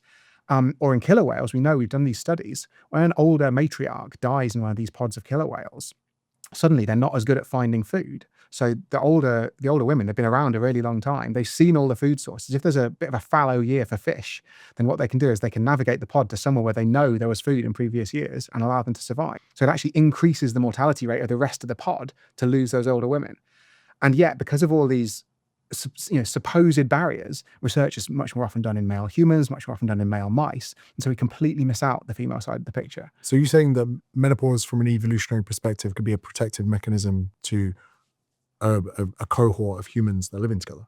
Yeah, it seems to be that it's part of the social structure. The animals who undergo menopause, I mean, certainly us and killer whales are very, very social animals. And it seems that evolution, we don't know, it's very, very hard to prove something like that, but it's a pretty strong contender as a hypothesis for why it is that women undergo menopause and they stick around so much longer than they're able to reproduce. Because normally you'd think evolution doesn't care about you after you've had kids, but certainly in the case of women, it seems to. That's really interesting. So again, I've heard a hypothesis about the decline of testosterone in men, and they're saying, at your peak in your 18, 20s, you should be starting scraps with the tribe next to you. You should be going out and doing stupid shit so you can learn from it. But they were like, the declining of testosterone is important because then become calmer and wiser. You ask a 60-year-old, go to bed, decide in the morning. You ask a 20-year-old, let's go chin him. So they're saying that the wise elder of the pack should have low testosterone so he can think clearly and not, think with his, balls or whatever. So think with your dick first or whatever. So there's that. But then part of me is thinking, I'll be a black belt in jiu-jitsu soon. I'm going to have all these 20-year-olds trying to pull my head off and break my legs. I need all the help I can get. I don't want to be wise. I want to be physically competent. So really interesting side to it, to HRT with women. And again, to kind of preface back to anyone that's listening along, in essence, menopause is the reproductive hormones with a woman just stopping. And like you say, we say fall off a cliff, we go perimenopause, menopause. It's in a very short period of time. And a lot of people navigate that part of their life with no support, no real discussion. It's not really a sexy topic for men or women to talk about. And I saw a really cynical, I don't like the guy, but he wrote a very cynical thing. He was writing a book about women's health. And he goes, I nearly just put the first chapter, all women are fucked. And I thought to myself, what a horrible thing to say about menopause. But that kind of change happens very quickly. With men, it's a gradual decline. It's something a lot slower, to the point that although I believe scientists test the frog in boiling water hypothesis, and the frog does jump out if it gets too hot. But in essence, that's what we're saying here. Men have this gradual decline. What do we see with longevity, men and TRT? So what's very interesting about that, saying all women are fucked, that's not true. They live longer than we do. Like the average around the world is that women live 5 years longer than men in any given country. So clearly there's something protective. Or actually, the interesting thing about testosterone, I don't think we have the research to absolutely nail this down and say, but I think it's possible that it's a pro-death hormone. The thing about testosterone is we think it might be a pro-death hormone. And the reason we say that is that when you're a kid, you obviously don't have very many sex hormones when you're a little young kid. But as soon as puberty hits, the risk of death per year for men and women diverges. And it never converges again. It just stays at that distance apart. Now, it's for very different reasons at different times in your life. Early in life, it's because you're an idiot, basically. But as soon as you hit your teenage years, those lines just diverge. And the male risk of death line just stays above the female one for basically the rest of our lives. Now, it's for very different reasons in different parts of our life. When we're teenagers, well, it's basically because men are idiots. So, we take more risks, we drink more, we smoke more, we drive too fast. But also the sort of more tragic side of this is men are much more likely to commit suicide than women are between the ages of, say, 18 and 50. And that means that our risk of death is increased above women for all of that time. But then also later in life, we're at higher risk of things like cardiovascular disease. Now, we don't really know exactly why that is. It could be that the testosterone, certainly in early life, is making us do stupid things, but it could be accelerating some of those age-related diseases. It could also be that estrogen has a protective effect. I mentioned that we think it has a protective effect against heart disease. So it's very hard to separate those two things out. There's some really fascinating studies that have been done looking at eunuchs. So this is men who've had their balls chopped off. And they looked back at this, there's this incredible historical period called when Korea had an empire, when it had an emperor. And the emperor, his imperial court was made up of eunuchs, like the administrators, were guys who'd had their balls chopped off. And in spite of the fact that they obviously weren't able to reproduce themselves, you've got to chop them off before puberty to get the high singing voices, how they were used in sort of Italy in the 18th and 19th centuries. But these guys had their balls chopped off when they were kids, never went through puberty. And even though they weren't able to reproduce, they've got a family tree because the eunuch families were able to adopt kids who had been obviously produced by non-eunuchs. And what they found was that eunuchs lived substantially longer than members of the general population. So I think it was about 10 years longer these eunuchs were living. And this is even compared to someone like the emperor or the other people living in the imperial court. It's not just, people living outside and, in the sort of horrible medieval conditions of a career in the Middle Ages. And actually there were, I think, 4 of these eunuchs made it to over the age of 100, which is just absolutely remarkable at a time when life expectancy was like 40 years old. There's something really incredible about these people. Maybe no heartbreak. Yeah. Maybe no chasing girls. Then again, I suppose we see this crossover between quality of life and Exactly. longevity. And so there's two interesting things to say here. The first is, should I go and chop my balls off? That's a big question for a number of reasons, but let's just consider it purely from a longevity perspective now. We don't know, because it might be that the process of development as you go through puberty, maybe testosterone is part of what builds you into a fragile man who's going to die sooner than a woman. And it's kind of too late for us because we've obviously been through puberty a little while ago. Or it could be, maybe it'll be a useful thing to do. We just don't know the answer. The other thing, and you see this with quite a lot of hypothetical longevity interventions, we know that testosterone goes down with time.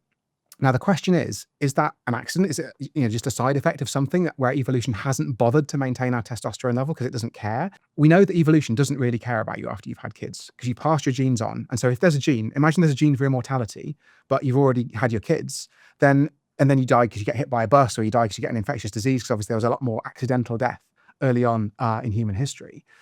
Probably not get hit by a bus if you're a caveman now I think about it. So maybe that wasn't the greatest analogy. But you see what I mean? You die in a fight. Falling boulder. Yeah, falling boulder, whatever. Cave collapses. Then it actually doesn't confer a great deal of evolutionary advantage to you. This immortality gene, because you're probably going to die of something else. You're probably not going to die of old age. You're probably going to die of an infection, of a fight, whatever it is. And so evolution doesn't care much about that immortality gene. And that's fundamentally the reason we grow old, because evolution hasn't bothered to optimize us to live forever, because we're going to get killed by something else in the intervening time. And that might mean that evolution has gone, testosterone does go down with age, but it doesn't really matter. There's another theory called antagonistic pleiotropy, and I apologize for that bit of jargon. It means genes that have a different and opposite effect at different times in your life. So it might be that ramping up testosterone in youth is really important because it means you can have babies quicker, and the quicker and more babies you have, the greater the spread of your genes. It's like putting a tune on a car. Yeah, exactly. And it makes you super fast, gets your genes out there. But Super horny. You're super horny, but then you crash and you burn. So it could be that evolution has optimized us to have lots of babies early in life, but then it doesn't really care about us what happens after that. So in both of those cases, in those two cases, they're very different outcomes. If evolution has decided to optimize us to crash and burn, then maybe building up your testosterone levels again is going to speed up that crashing and burning. And maybe evolution has decided, quote unquote, to reduce those testosterone levels and reduce your risk of death to keep you around as a sage elder of the tribe. On the other hand, maybe this decline in testosterone is accidental, and that means it would be a benefit to top it up and maintain it at those youthful levels. And I just don't think we have the data to tell us which way that goes yet. I think we can have short-term studies that look at things like muscle growth, that look at things like quality of life, but what we can't say is whether it's going to make you live longer or shorter. And I think you can make the argument both ways. I think I have a non-scientific personal anecdote with it, where I definitely think since starting TRT, there's been an upregulation in my metabolism. So metabolism, the amount of chemical processes occurring at any point to sustain life, could be a dictionary definition of that. Mm-hmm. Now, I'm warm, a lot warmer on TRT, which for me is indicative of the fact that maybe my metabolism, the amount of food I can have is more forgiving. I burn more calories. So in essence, what we're saying here is you've got an engine or amount of chemical processes. We could say there's only a finite amount of repetitions that an engine can have before it blows up or it becomes faulty. Head gasket, could be whatever. So I probably think that it is me. The car's got a few thousand miles on it. You have the choice. Do you let it just run in, or do you put a little stage 1 tune on it? Do you put a little turbo on it? And I suppose this is where we have that argument to say, everyone's kind of decision. It depends how they want to live life. If I wasn't, doing a combative sport or martial art, if I wasn't, trying to juggle several businesses that incur stress or whatever, could I made a different decision, different stage of my life? Absolutely. If I was a librarian, I probably wouldn't have given two shits about the amount of my free testosterone. So there's definitely some kind of nuance to that. As far as the castration, I never knew that was a word. That can have some other effects. What was the name? Can it now? What was the name of the chap who broke the Enigma code? Oh, Turing. He was chemically castrated. He was, yeah. And that had a really bad impact on his mental health to the point that he killed himself. Well, yeah, and I mean, the other problem is obviously he was persecuted for his sexuality. So yeah, all sort of goes into the mix, but I would say probably not great overall. Yeah, no. So it's such an interesting discussion to have. There's kind of longevity, how long people are going to live for. But really, we're not actually looking at living a long time. We're looking at not dying early. Yeah. And the one thing that I think is kind of one of the most tragic, ironic things of all of it is, let's say Bryan Johnson, our mate, determines how to live forever. And he gets a beautiful missus and she's also living forever. Your expectations are going to be, let's live together forever. Then one of you gets in a car crash and dies. The pain could be worse, because I feel almost there's a beautiful thing about mortality. Let's say you go on holiday somewhere beautiful and you see a sunset on top of a mountain in Bali. As you're leaving and turning your back to it, you kind of know, I'm probably not going to see that again before I die. And that's what makes experiences unique. And I think so, enjoyable. The same with a relationship. There's always that kind of part in the back of your mind where going, this definitely won't last forever. One of us is going to bury the other. I don't know if you had this when you had your kid, but when I picked up my son for the first time, I was like, hopefully you get to bury me. And that's kind of like a beautiful part of life. It's what makes relationships and everything so beautiful. The idea of living forever, I think, just sets people up. They're not going to live forever. They're just going to die in a much different way. And that's why I can't get on board with it. I would never want to, live forever. Then you wouldn't appreciate things. You go to a nice steak restaurant, you're like, hey, I've got thousands of years left. I could do it again. If anything, to me, the idea of living forever could be seen as a punishment more than anything else. If someone says you could be mortal or immortal, I think you'd have to give that conversation a lot of thought. Because also, throwing it out there, if you were to give me the best protocol for longevity, I get to see all my friends and family die. Well, or they all take the protocol too, and you'll get to enjoy more time together. I'd do it better. You do it, would you? Yeah. No, or you do it in secret on your island with your $400 million. Yeah, exactly. Okay, so we've spoken about so many different things in this. What I would love for you to do to kind of close up the episode is to give people actionable points, the opposite of the Bryan Johnson. I want to hear it from a man who enjoys a beer and can cancel his run the next days. You are the epitome of what a longevity expert should be. The same way that your doctor should sit in front of you and go, hey, you know what? Do we like this weekend? We shouldn't be striving to be perfect.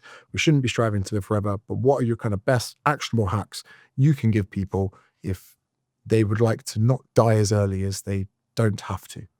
I'm going to push back on the first thing you said first. Okay. Sorry, I keep throwing. No. I like it. I don't know if I want to live forever, but I would slightly disagree with this idea that death makes things special. I think the easiest way to think about this is, do you want to die tomorrow? Ideally not. And can you imagine a day when you would want to die tomorrow? I have had yes, to answer your question, I've thought about this. If I ever can't take a shit on my own, I would probably kill myself. I think that's an interesting point. And you do hear, I read a fascinating article by a guy who was paraplegic, and that he basically said his life was so awful that he seriously would, considers killing himself. It's a really horrible thing. And I know it's a morbid thing. I actually had this discussion with my dad.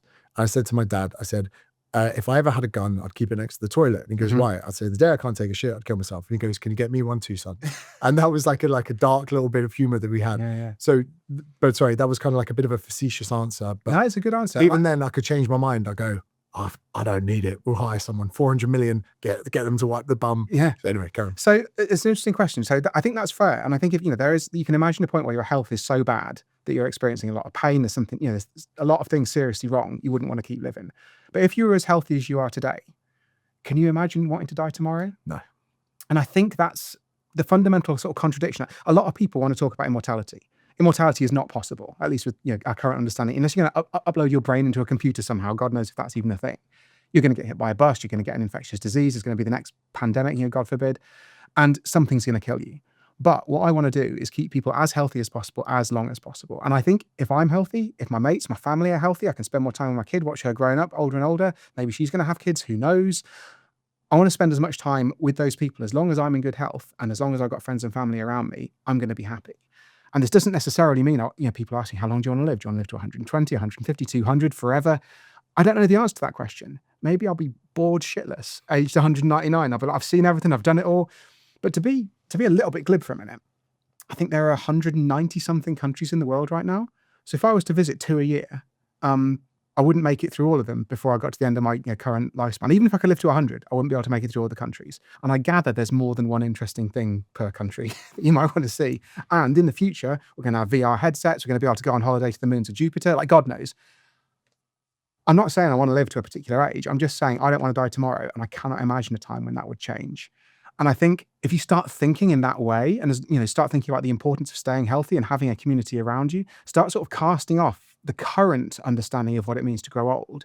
If you ask people how long do you want to live, they almost always say life expectancy in their country plus about 10 years. And the reason that probably we all want to have good innings, we all want to live to 90, not die at 55 of a heart attack. But most people imagine getting older, going into a nursing home. I don't want to live to 120 if I'm going to spend the last 40 years in a home. Like, that's no fun. But if I'm still in good health, and if you then phrase that question, you say, given great health, how long would you like to live? I think about half of people say 120, like a significantly larger number. Some people want to live even longer than that. And I think it's a bit ridiculous thinking about, how long you want to live in those terms, because it's impossible to imagine what it would be like to be 120 and fit and healthy. It might not even be scientifically possible. But I think this idea that death gives life meaning is really weird, because there's almost nothing else where having an end gives the meaning to the thing that happened. Like, if I enjoy a steak today, why would I not enjoy a steak in tomorrow or in 5 years' time? Or why would I not be able to re-enjoy that sunset? I can't even remember. It could say something like a trilogy. You know, Yeah. you see in the third film, it's beautiful. You watch the credits, you go, thank you, that was great. You know, but then again, that's not exactly the same. Yeah. You know what we're saying about the retirement age and people living longer?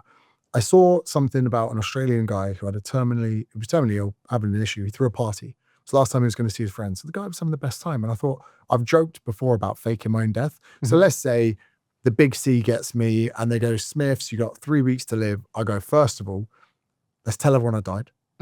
Let's see who comes to the funeral. Now, whoever comes to the funeral, after a while, I'll just come out from the curtain and go, surprise, Guys. I am dying, but I'm not dead. Because some people, you know, you'll invite them to the funeral, won't come. Then it turns into a massive party.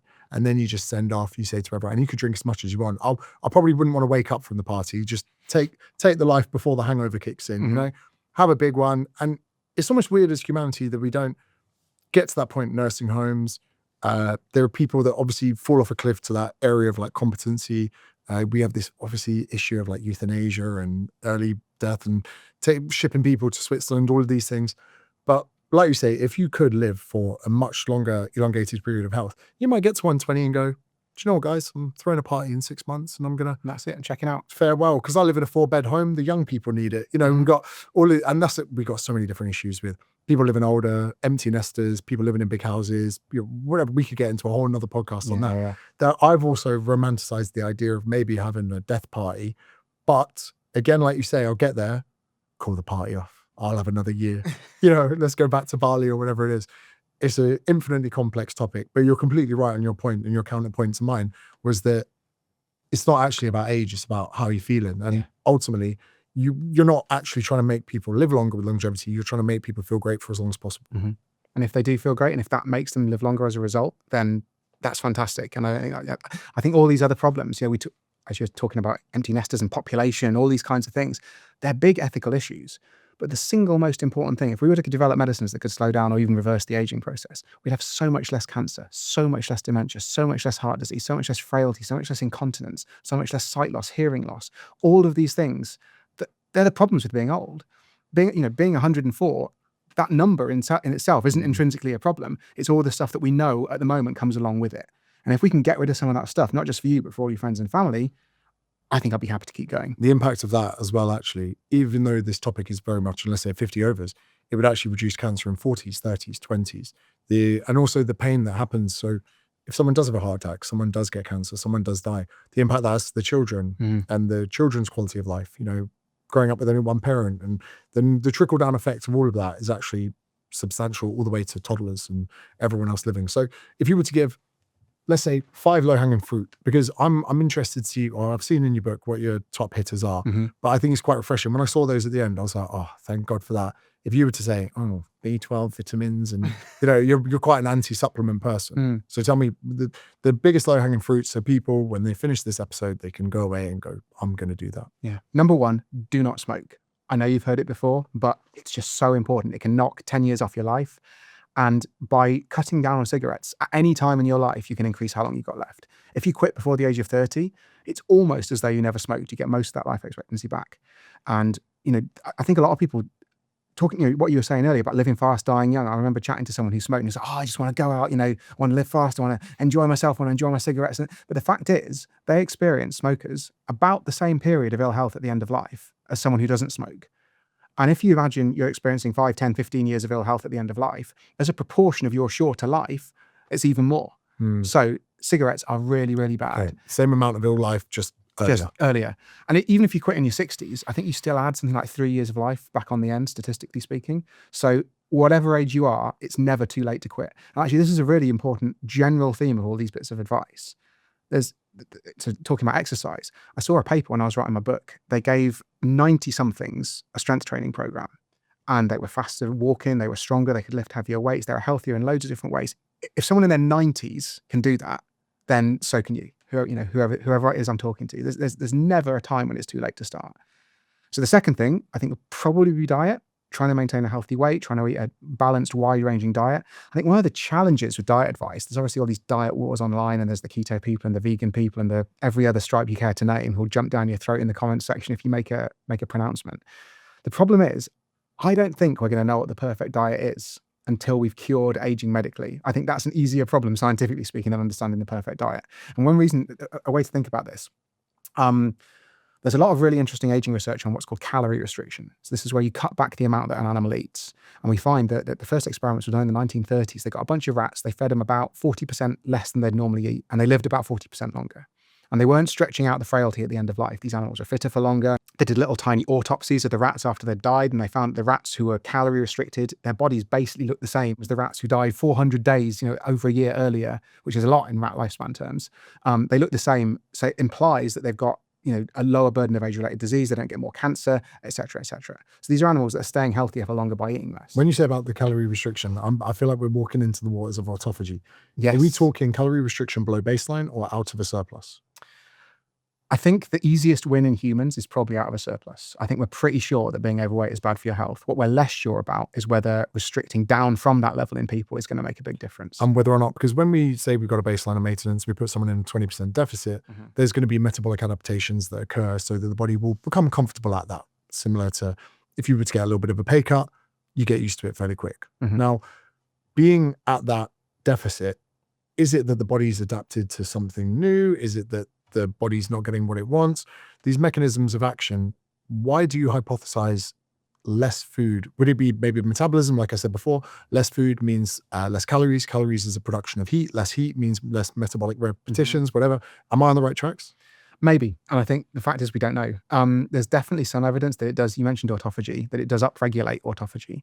And this is a recycling process that goes on inside our cells. So if you're just packing down the food, your body never has to bother wondering where it's going to get its resources from. It's got plenty of raw material coming in through your diet. And that means when your cells are trying to manufacture a new protein, so protein, obviously we think of that as the thing on the nutrition label on food, but actually proteins, the reason that meat, that vegetables contain protein is because proteins are the little tiny nanobots, the sort of machinery of life is all made of proteins. All the stuff that joins our bodies together, the collagen, a lot of that is protein as well. So there's a huge range of different proteins that are built inside of our bodies. Now, if you're giving it a constant supply of raw materials, it'll just use those new raw materials, what are called the amino acids, to build new proteins. But if you start restricting the amount that you eat, then suddenly the cupboard's bare. They haven't got this constant supply of fresh stuff. And so the body has to recycle the existing proteins. And it turns out, I guess unsurprisingly, that our body preferentially recycles the older and the more damaged bits of protein. And so it basically clears out the junk inside your cells and uses that to manufacture fresh new proteins. So that cellular process of clearing out, if you disable that in mice, you can turn off some of the genes that cause autophagy to happen, then they don't live longer if they calorie restrict. Do you think this could have anything to do with the fact that humanity for a long time would have been scarce food environments? So therefore it's almost a process that evolved with humans. Oh, if we're on downtime from a calorie standpoint, X amount of time, maybe we could do a bit of cleaning up in that time. Am I right in thinking that someone got the Nobel Prize for discovering autophagy? Yeah. So then a lot of the fasting zealots took that as their shining torch and they were like, you must fast, fasting's good for you. But if I was to ask you if we could enter or emulate autophagy phase without caloric restriction, I don't believe that's possible. Well, this is interesting. So the first thing to say is that it's possible that autophagy and the sort of general aging, slowing properties of calorie restriction exist for evolutionary reasons. So let's imagine you're not a human, but you're a mouse now. Mice live maybe a year in the wild, not very long. So imagine there's a famine, there's no food about. It's really, really important to you to hunker down and survive that little bit longer to give you a chance to reproduce. And there's a sort of secondary benefit that if you give birth to a litter of little mouse pups and there's a famine on, then they're probably going to be born into a world where there's no food and they're all going to die. And so you're not going to be able to pass on your genetic information. So there's this real evolutionary pressure in short-lived animals to make sure that you can survive an extra season without food in order to then reproduce later on. Now, the question is, does that then extend to animals that live as long as human beings? Because the fact is, if we have one fallow year, that's not a big fraction of a human life, whereas it's perhaps the whole of a mouse life. It's a huge, huge fraction of a short-lived animal's life. So the question is, do we have the same magnitude of effect of calorie restriction? There are scientists who think that's not particularly likely. So that's sort of one reason to be cautious that calorie restriction might not have as big an effect in humans as we see in short-lived animals in the lab. And indeed, when we try it in monkeys, the effects are a bit more ambiguous. They've tried it in rhesus monkeys that live sort of 20, 30 years normally. They do live a bit longer in one experiment, but the other experiment found they lived healthier, but not actually any longer. It's still beneficial, but perhaps not as, we're not going to be seeing 10 years of extra life or something, so it's not quite as exciting as that. And there have been short-term trials in humans, and they found that they got generally healthier over the 2-year period this restriction experiment was done. They were aiming for a 25% calorie restriction, but actually people only managed to stick to 12%. And this is in a context where they were given a lot of help. They were literally brought into the lab for the first month or two of the study and shown how to eat the exact number of calories that they'd been prescribed to eat based on their previous metabolic rate. And then they were given cookbooks and they were sent meals, and they were really gradually eased into the process of doing this. And yet even still, they were only able to maintain a 12% deficit over a 2-year period. The big issue I have with this is that the fitness industry got hold of this and said, fasting's great, don't eat for long periods of time. But when looking to, let's say we try to emphasize autophagy within a cohort of human beings, it's not so much the time-restricted feeding or prolonged periods that are without food. It's more the fact that you're in a calorie-controlled, restricted diet for a long period of time. Am I right in saying? I think that's what we think at the moment. It's hard to say, and for some quite stupid technical reasons, we haven't really teased out the benefit, or whether the benefit comes from the fasting or from the calorie restriction. An example of this, in mouse studies, mice are nocturnal, so they come out at night. And that means they've got obviously a different rhythm to us. We come out during the day. And so the way that they're fed in the lab is that there's the mice that are given ad libitum food. They can eat what they want. And the first question is that realistic in itself? Because in the wild, mice can't eat what they want. They're on a restricted diet all the time, perhaps. The second problem is the mice that are on the calorie restriction just get a limited supply of food. They get a little sort of dose of food every single day. And who does that? Well, it's always the PhD student who gets this sort of short straw. They go in last thing in the evening when they're about to go home, give the mice their food. Now, imagine you're a mouse and you're on a calorie-restricted diet. You are starving. And so as soon as that food arrives, they rush over to the food, they gobble all their food down. And so they eat it maybe in the first hour, and that means they then fast for 23 hours.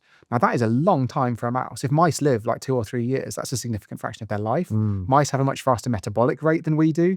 A mouse, if you don't feed it, will die after about 3 days. So it's like not eating for a month. Yeah, exactly. What is the equivalent for humans? It's like that's going to be a hell of a fast. So we don't know whether that transfers. And then when you see the mice live longer as a result of that experiment, was it the fact they were eating less, or was it the fact they were fasting for this incredibly long period of time for a mouse?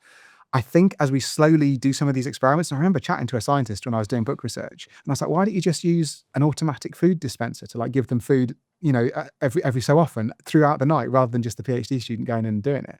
And they're like, yeah, we are starting some of these experiments now. And this is in like 2018. It's like, we've had automatic food dispensers. I'm pretty sure I've seen them for cats for quite some time. So it's remarkable sometimes how science moves quite slowly. But I think the best evidence now is that most of the benefit comes from the restriction of calories rather than the restriction of time. Yeah, and that's what I would agree with. And what I hate is we're seeing some people even in the mainstream like Dana White, I'm doing a 7-day water fast. You're like, bro, come on. If you want it, you feel great. Of course you fucking do. You just lost 12 pounds body weight. I feel great. My energy's up. Well, we know for a long time that eating makes you feel a little bit tired. That's why it's called rest and digest and fight and flight, looking at the sympathetic and parasympathetic nervous system. I hate the people go, oh yeah, but when I ate breakfast, I felt tired. You're like, the digestive system's doing a lot of fucking work, mate. So I hate people that are like pro fasting. For a YouTube video to prove someone wrong, I didn't eat for 3 days. I fucking hated it. I was bored, and people didn't believe me when I said this. I was a bit depressed because 4 times a day, I even had a friend saying to me, I cooked on a barbecue so my friends could eat, and I went to bed without anything. Like, some people I think are just a little bit sick. They have their godlike figures, like, the fasting kings, and then because they believe in a religion and they're there and kind of groomed into the cult, don't eat for 2 days, you'll have loads of energy. Do it for 2 days, you're cleansing your body. They start to fucking believe it. And again, with the nocebo effects, because they're told they're going to feel away, they feel enlightened the next day and can't shut the fuck up about it. Oh, you're right, haven't eaten in 2 days, don't care that much. All you had to say was, I'm all right, cool. And it just pisses me off. I think that, people not eating for periods of days under the phase of autophagy, just be sensible, mate. You could tell it annoys me. But they've hijacked your term and the science, and they've done it into their own things so they can sell flipping fasting plans. Selling a fasting plan is the biggest fucking con ever. Oh, here's the fasting plan. What is it? It's $49. Cool, you get it. What does it say? Don't eat. How long? 7 days. Cool. Excellent. I could have put you in a fucking North Korean gulag and you would have got the same outcome. Anyway, so that's what I think of fasting. Sorry. So the good news is we do have drugs that can activate autophagy without having to do the not eating thing. These drugs, they're called calorie restriction mimetics. So they're drugs that mimic the effects of calorie restriction. And probably the most promising is a drug called rapamycin. And this is a drug with a really cool story. It was found in the 1960s. There's a little island called Easter Island out in the Pacific. It's got the massive stone heads you might have seen. And that was isolated for thousands of years. It was one of the last places that human civilization reached.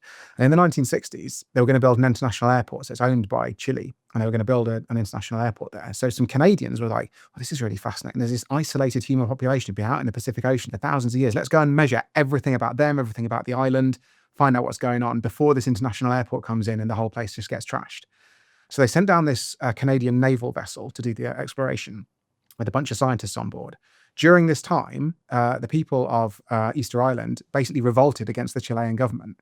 And so there was a little, there were loads of fights going down. There was the guy who eventually became mayor of the island, ended up hiding out in the scientists' camp and escaping dressed as a woman. So there's a lot of drama going on at this time. They were also doing a bunch of blood samples. They were taking samples of the soil, of the environment, all this stuff. And about 10 years later, someone unearths there's a little pun there, didn't do that on purpose, where they unearthed one of these soil samples. And they found a type of bacteria inside the soil sample. And they put them on a plate, which is how you grow a bacterium in a lab. And they noticed that fungi wouldn't grow. So like little fungi that you often get on plates wouldn't grow in a little ring around the bacteria. And then, oh, that's interesting. These bacteria are giving off some chemical that kills fungus. So that's cool. Let's isolate this compound. It's a compound called rapamycin, I already mentioned. It's named after Rapa Nui, which is the Polynesian name for Easter Island. And it was initially thought of as an antifungal treatment. In fact, the scientist Søren Segal, who discovered it, gave it to his neighbor because they got rid of the athlete's foot. Amazing. But what they then realized was it didn't just stop the growth of fungal cells. In fact, it stops the growth of any complicated life that isn't bacteria, basically. Because it interferes in a protein that's common, not just in fungi, but also in everything up to human beings. And so one of the challenges is it actually suppresses the immune system because it stops your immune cells dividing. So that's not a super exciting antifungal treatment if it's going to also suppress your immune system, which is fighting the fungi. But they thought, maybe we can use this as a cancer treatment. And they were trying for probably about 10 years to make this into a workable treatment, but for various reasons it didn't pan out. And Søren Segal was really convinced this was going to be a blockbuster, amazing drug. So when his pharmaceutical company shuttered the whole program, he took some of these bacteria home, he hid them in an ice cream tub in his fridge, and he wrote "do not eat" in massive letters on it. Then they moved his lab from Canada to the US. And during that move, he taped his freezer shut and essentially smuggled drugs across the Canadian-US border in order to get this stuff safely to where it was. And eventually in the 90s, he convinced the people in charge of his lab to reopen the investigation. And we now know rapamycin is indeed an anti-cancer drug. It's sometimes used as an immune suppressant if you have an organ transplant to stop you rejecting that organ. It also coats stents, which are the little things they stick in your arteries after a heart attack, and they expand out to resume the blood flow, because we know it keeps those arteries open for longer. So it's got a lot of applications. It's saved probably millions of lives around the world. But then they also noticed, scientists working on aging in yeast, which is a type of fungus, that rapamycin made the yeast live longer. Now you might be thinking, of what relevance is that? Yeast is what we use to brew beer. That's not something that you can use to apply to human biology. But it turns out you might be able to. So there was an experiment in 2006 that started where they were going to give it to mice and see if it made the mice live longer. And there was actually, this story is so long and complicated, there was a screw up in the experiment. They gave the mice rapamycin in their food and they were eating the rapamycin. And they did a blood test and they found that none of it was making it into their blood. So, well, this is wrecked. We can't do the experiment. The mice aren't actually getting any of it inside. So they spent almost 2 years formulating a version of the rapamycin that was encapsulated so it could make it down through the stomach without being damaged. And by this time, the mice are 20 months old. 20 months, almost 2 years. That's most of a mouse lifespan in the lab. So the scientists were like, well, if this stuff slows down aging, what's the point? If you imagine you're driving along the motorway and you've got 100 kilometers is when you're going to die, then if you only slow down for the last 30 kilometers, you're probably not going to see a very great deal of effect. But they were like, fuck it, we got the mice, we got the rapamycin, let's give it a go. And they did. And even though these mice, probably 65 years old in human terms, if you were to make the conversion, they lived 10, 20% longer anyway, even though it was started that late in life. So this is the first drug that was ever shown to slow down aging in a mammal, an animal like us, basically. And also it works when given late in life, which is fantastic news. This isn't like the castration where we're thinking, oh, maybe we need to do it before puberty. As you and I, we're easily young enough to benefit. Even our parents are probably young enough to benefit potentially based on those results in mice. And we think the way that this drug works, one of its main mechanisms is it promotes autophagy.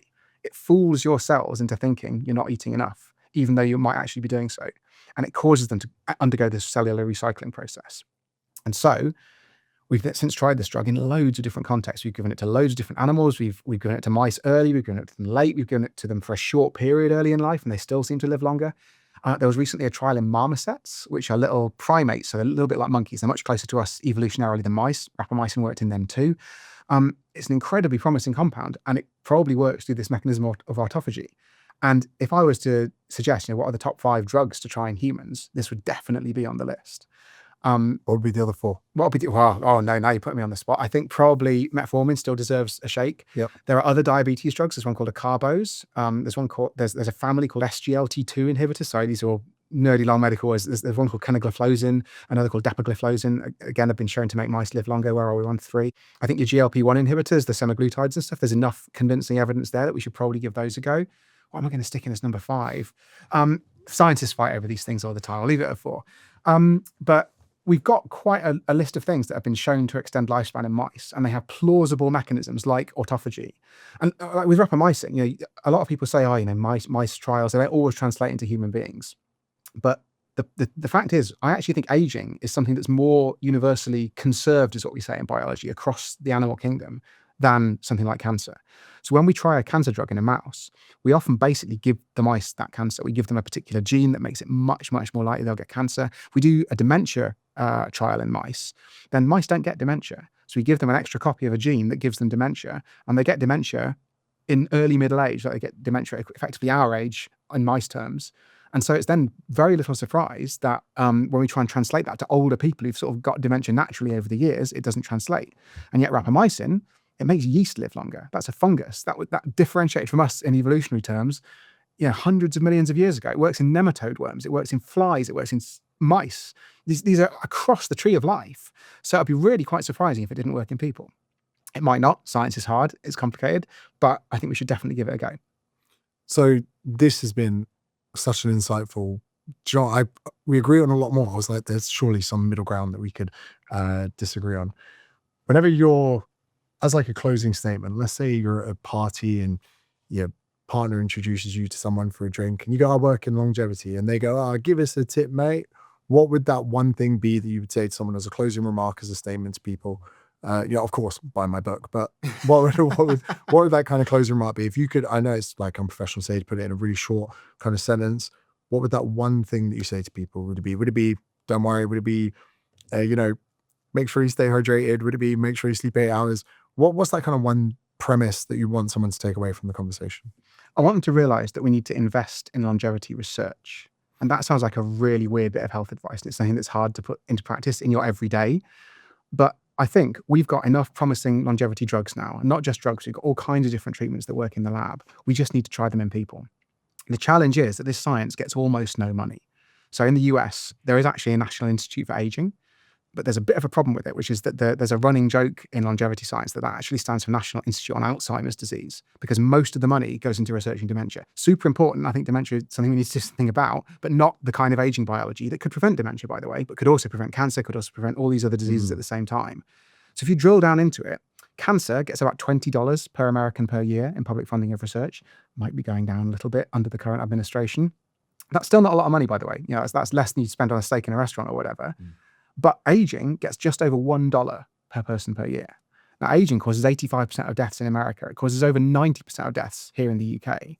And yet it gets just over $1 per person. And this is probably the country in the world that invests the most in aging research. Here in the UK, for a start, we don't have a National Institute for Aging. I have written to the government and asked them, what do we spend on aging research? They don't know the answer because they haven't got an institute that does it. It's probably a few pence per person per year. It's probably a few cents per person per year in Europe. And that to me is just absolutely wild. And I think that we can get really into this health advice stuff. It's really compelling. It's really personal. Everyone's got an opinion on diet and exercise because these are things that people actually do in their everyday lives. And we can have, long health and fitness podcasts where you can over-optimize all of these things to a ridiculous degree. But actually, imagine we could get a pill. Imagine rapamycin or metformin or SGLT2 inhibitors work. Imagine if they could make people live a year longer. There was a calculation done that would be worth $38 trillion to the US economy. Now imagine that trial cost $100 million. The return on investment there is just completely insane. Imagine imagine it takes 10 of these trials because 9 of the drugs don't work. So that's $1 billion. The ROI to get 38 trillion is 38,000x, if I've done my maths right there. Like, that's just a no-brainer. And so what we need to do is we need people talking about this science. We need people, when they're down the pub with their mates, talk about exercise, talk about lifestyle. I want people to live healthy lives and live longer for that reason. But also I want longevity science to be a topic of conversation, because this has got to permeate out throughout the world. We've got to get the billionaires thinking we've got to invest in this. We want governments to realize this is a way to save us money on healthcare, to save us money on pensions. And I think once that message gets out there, that's when we're really going to start making a difference. Bryan Johnson blocked the wrong person. Thank you very much for coming on. You've been great. Thank you. Pleasure. Cheers.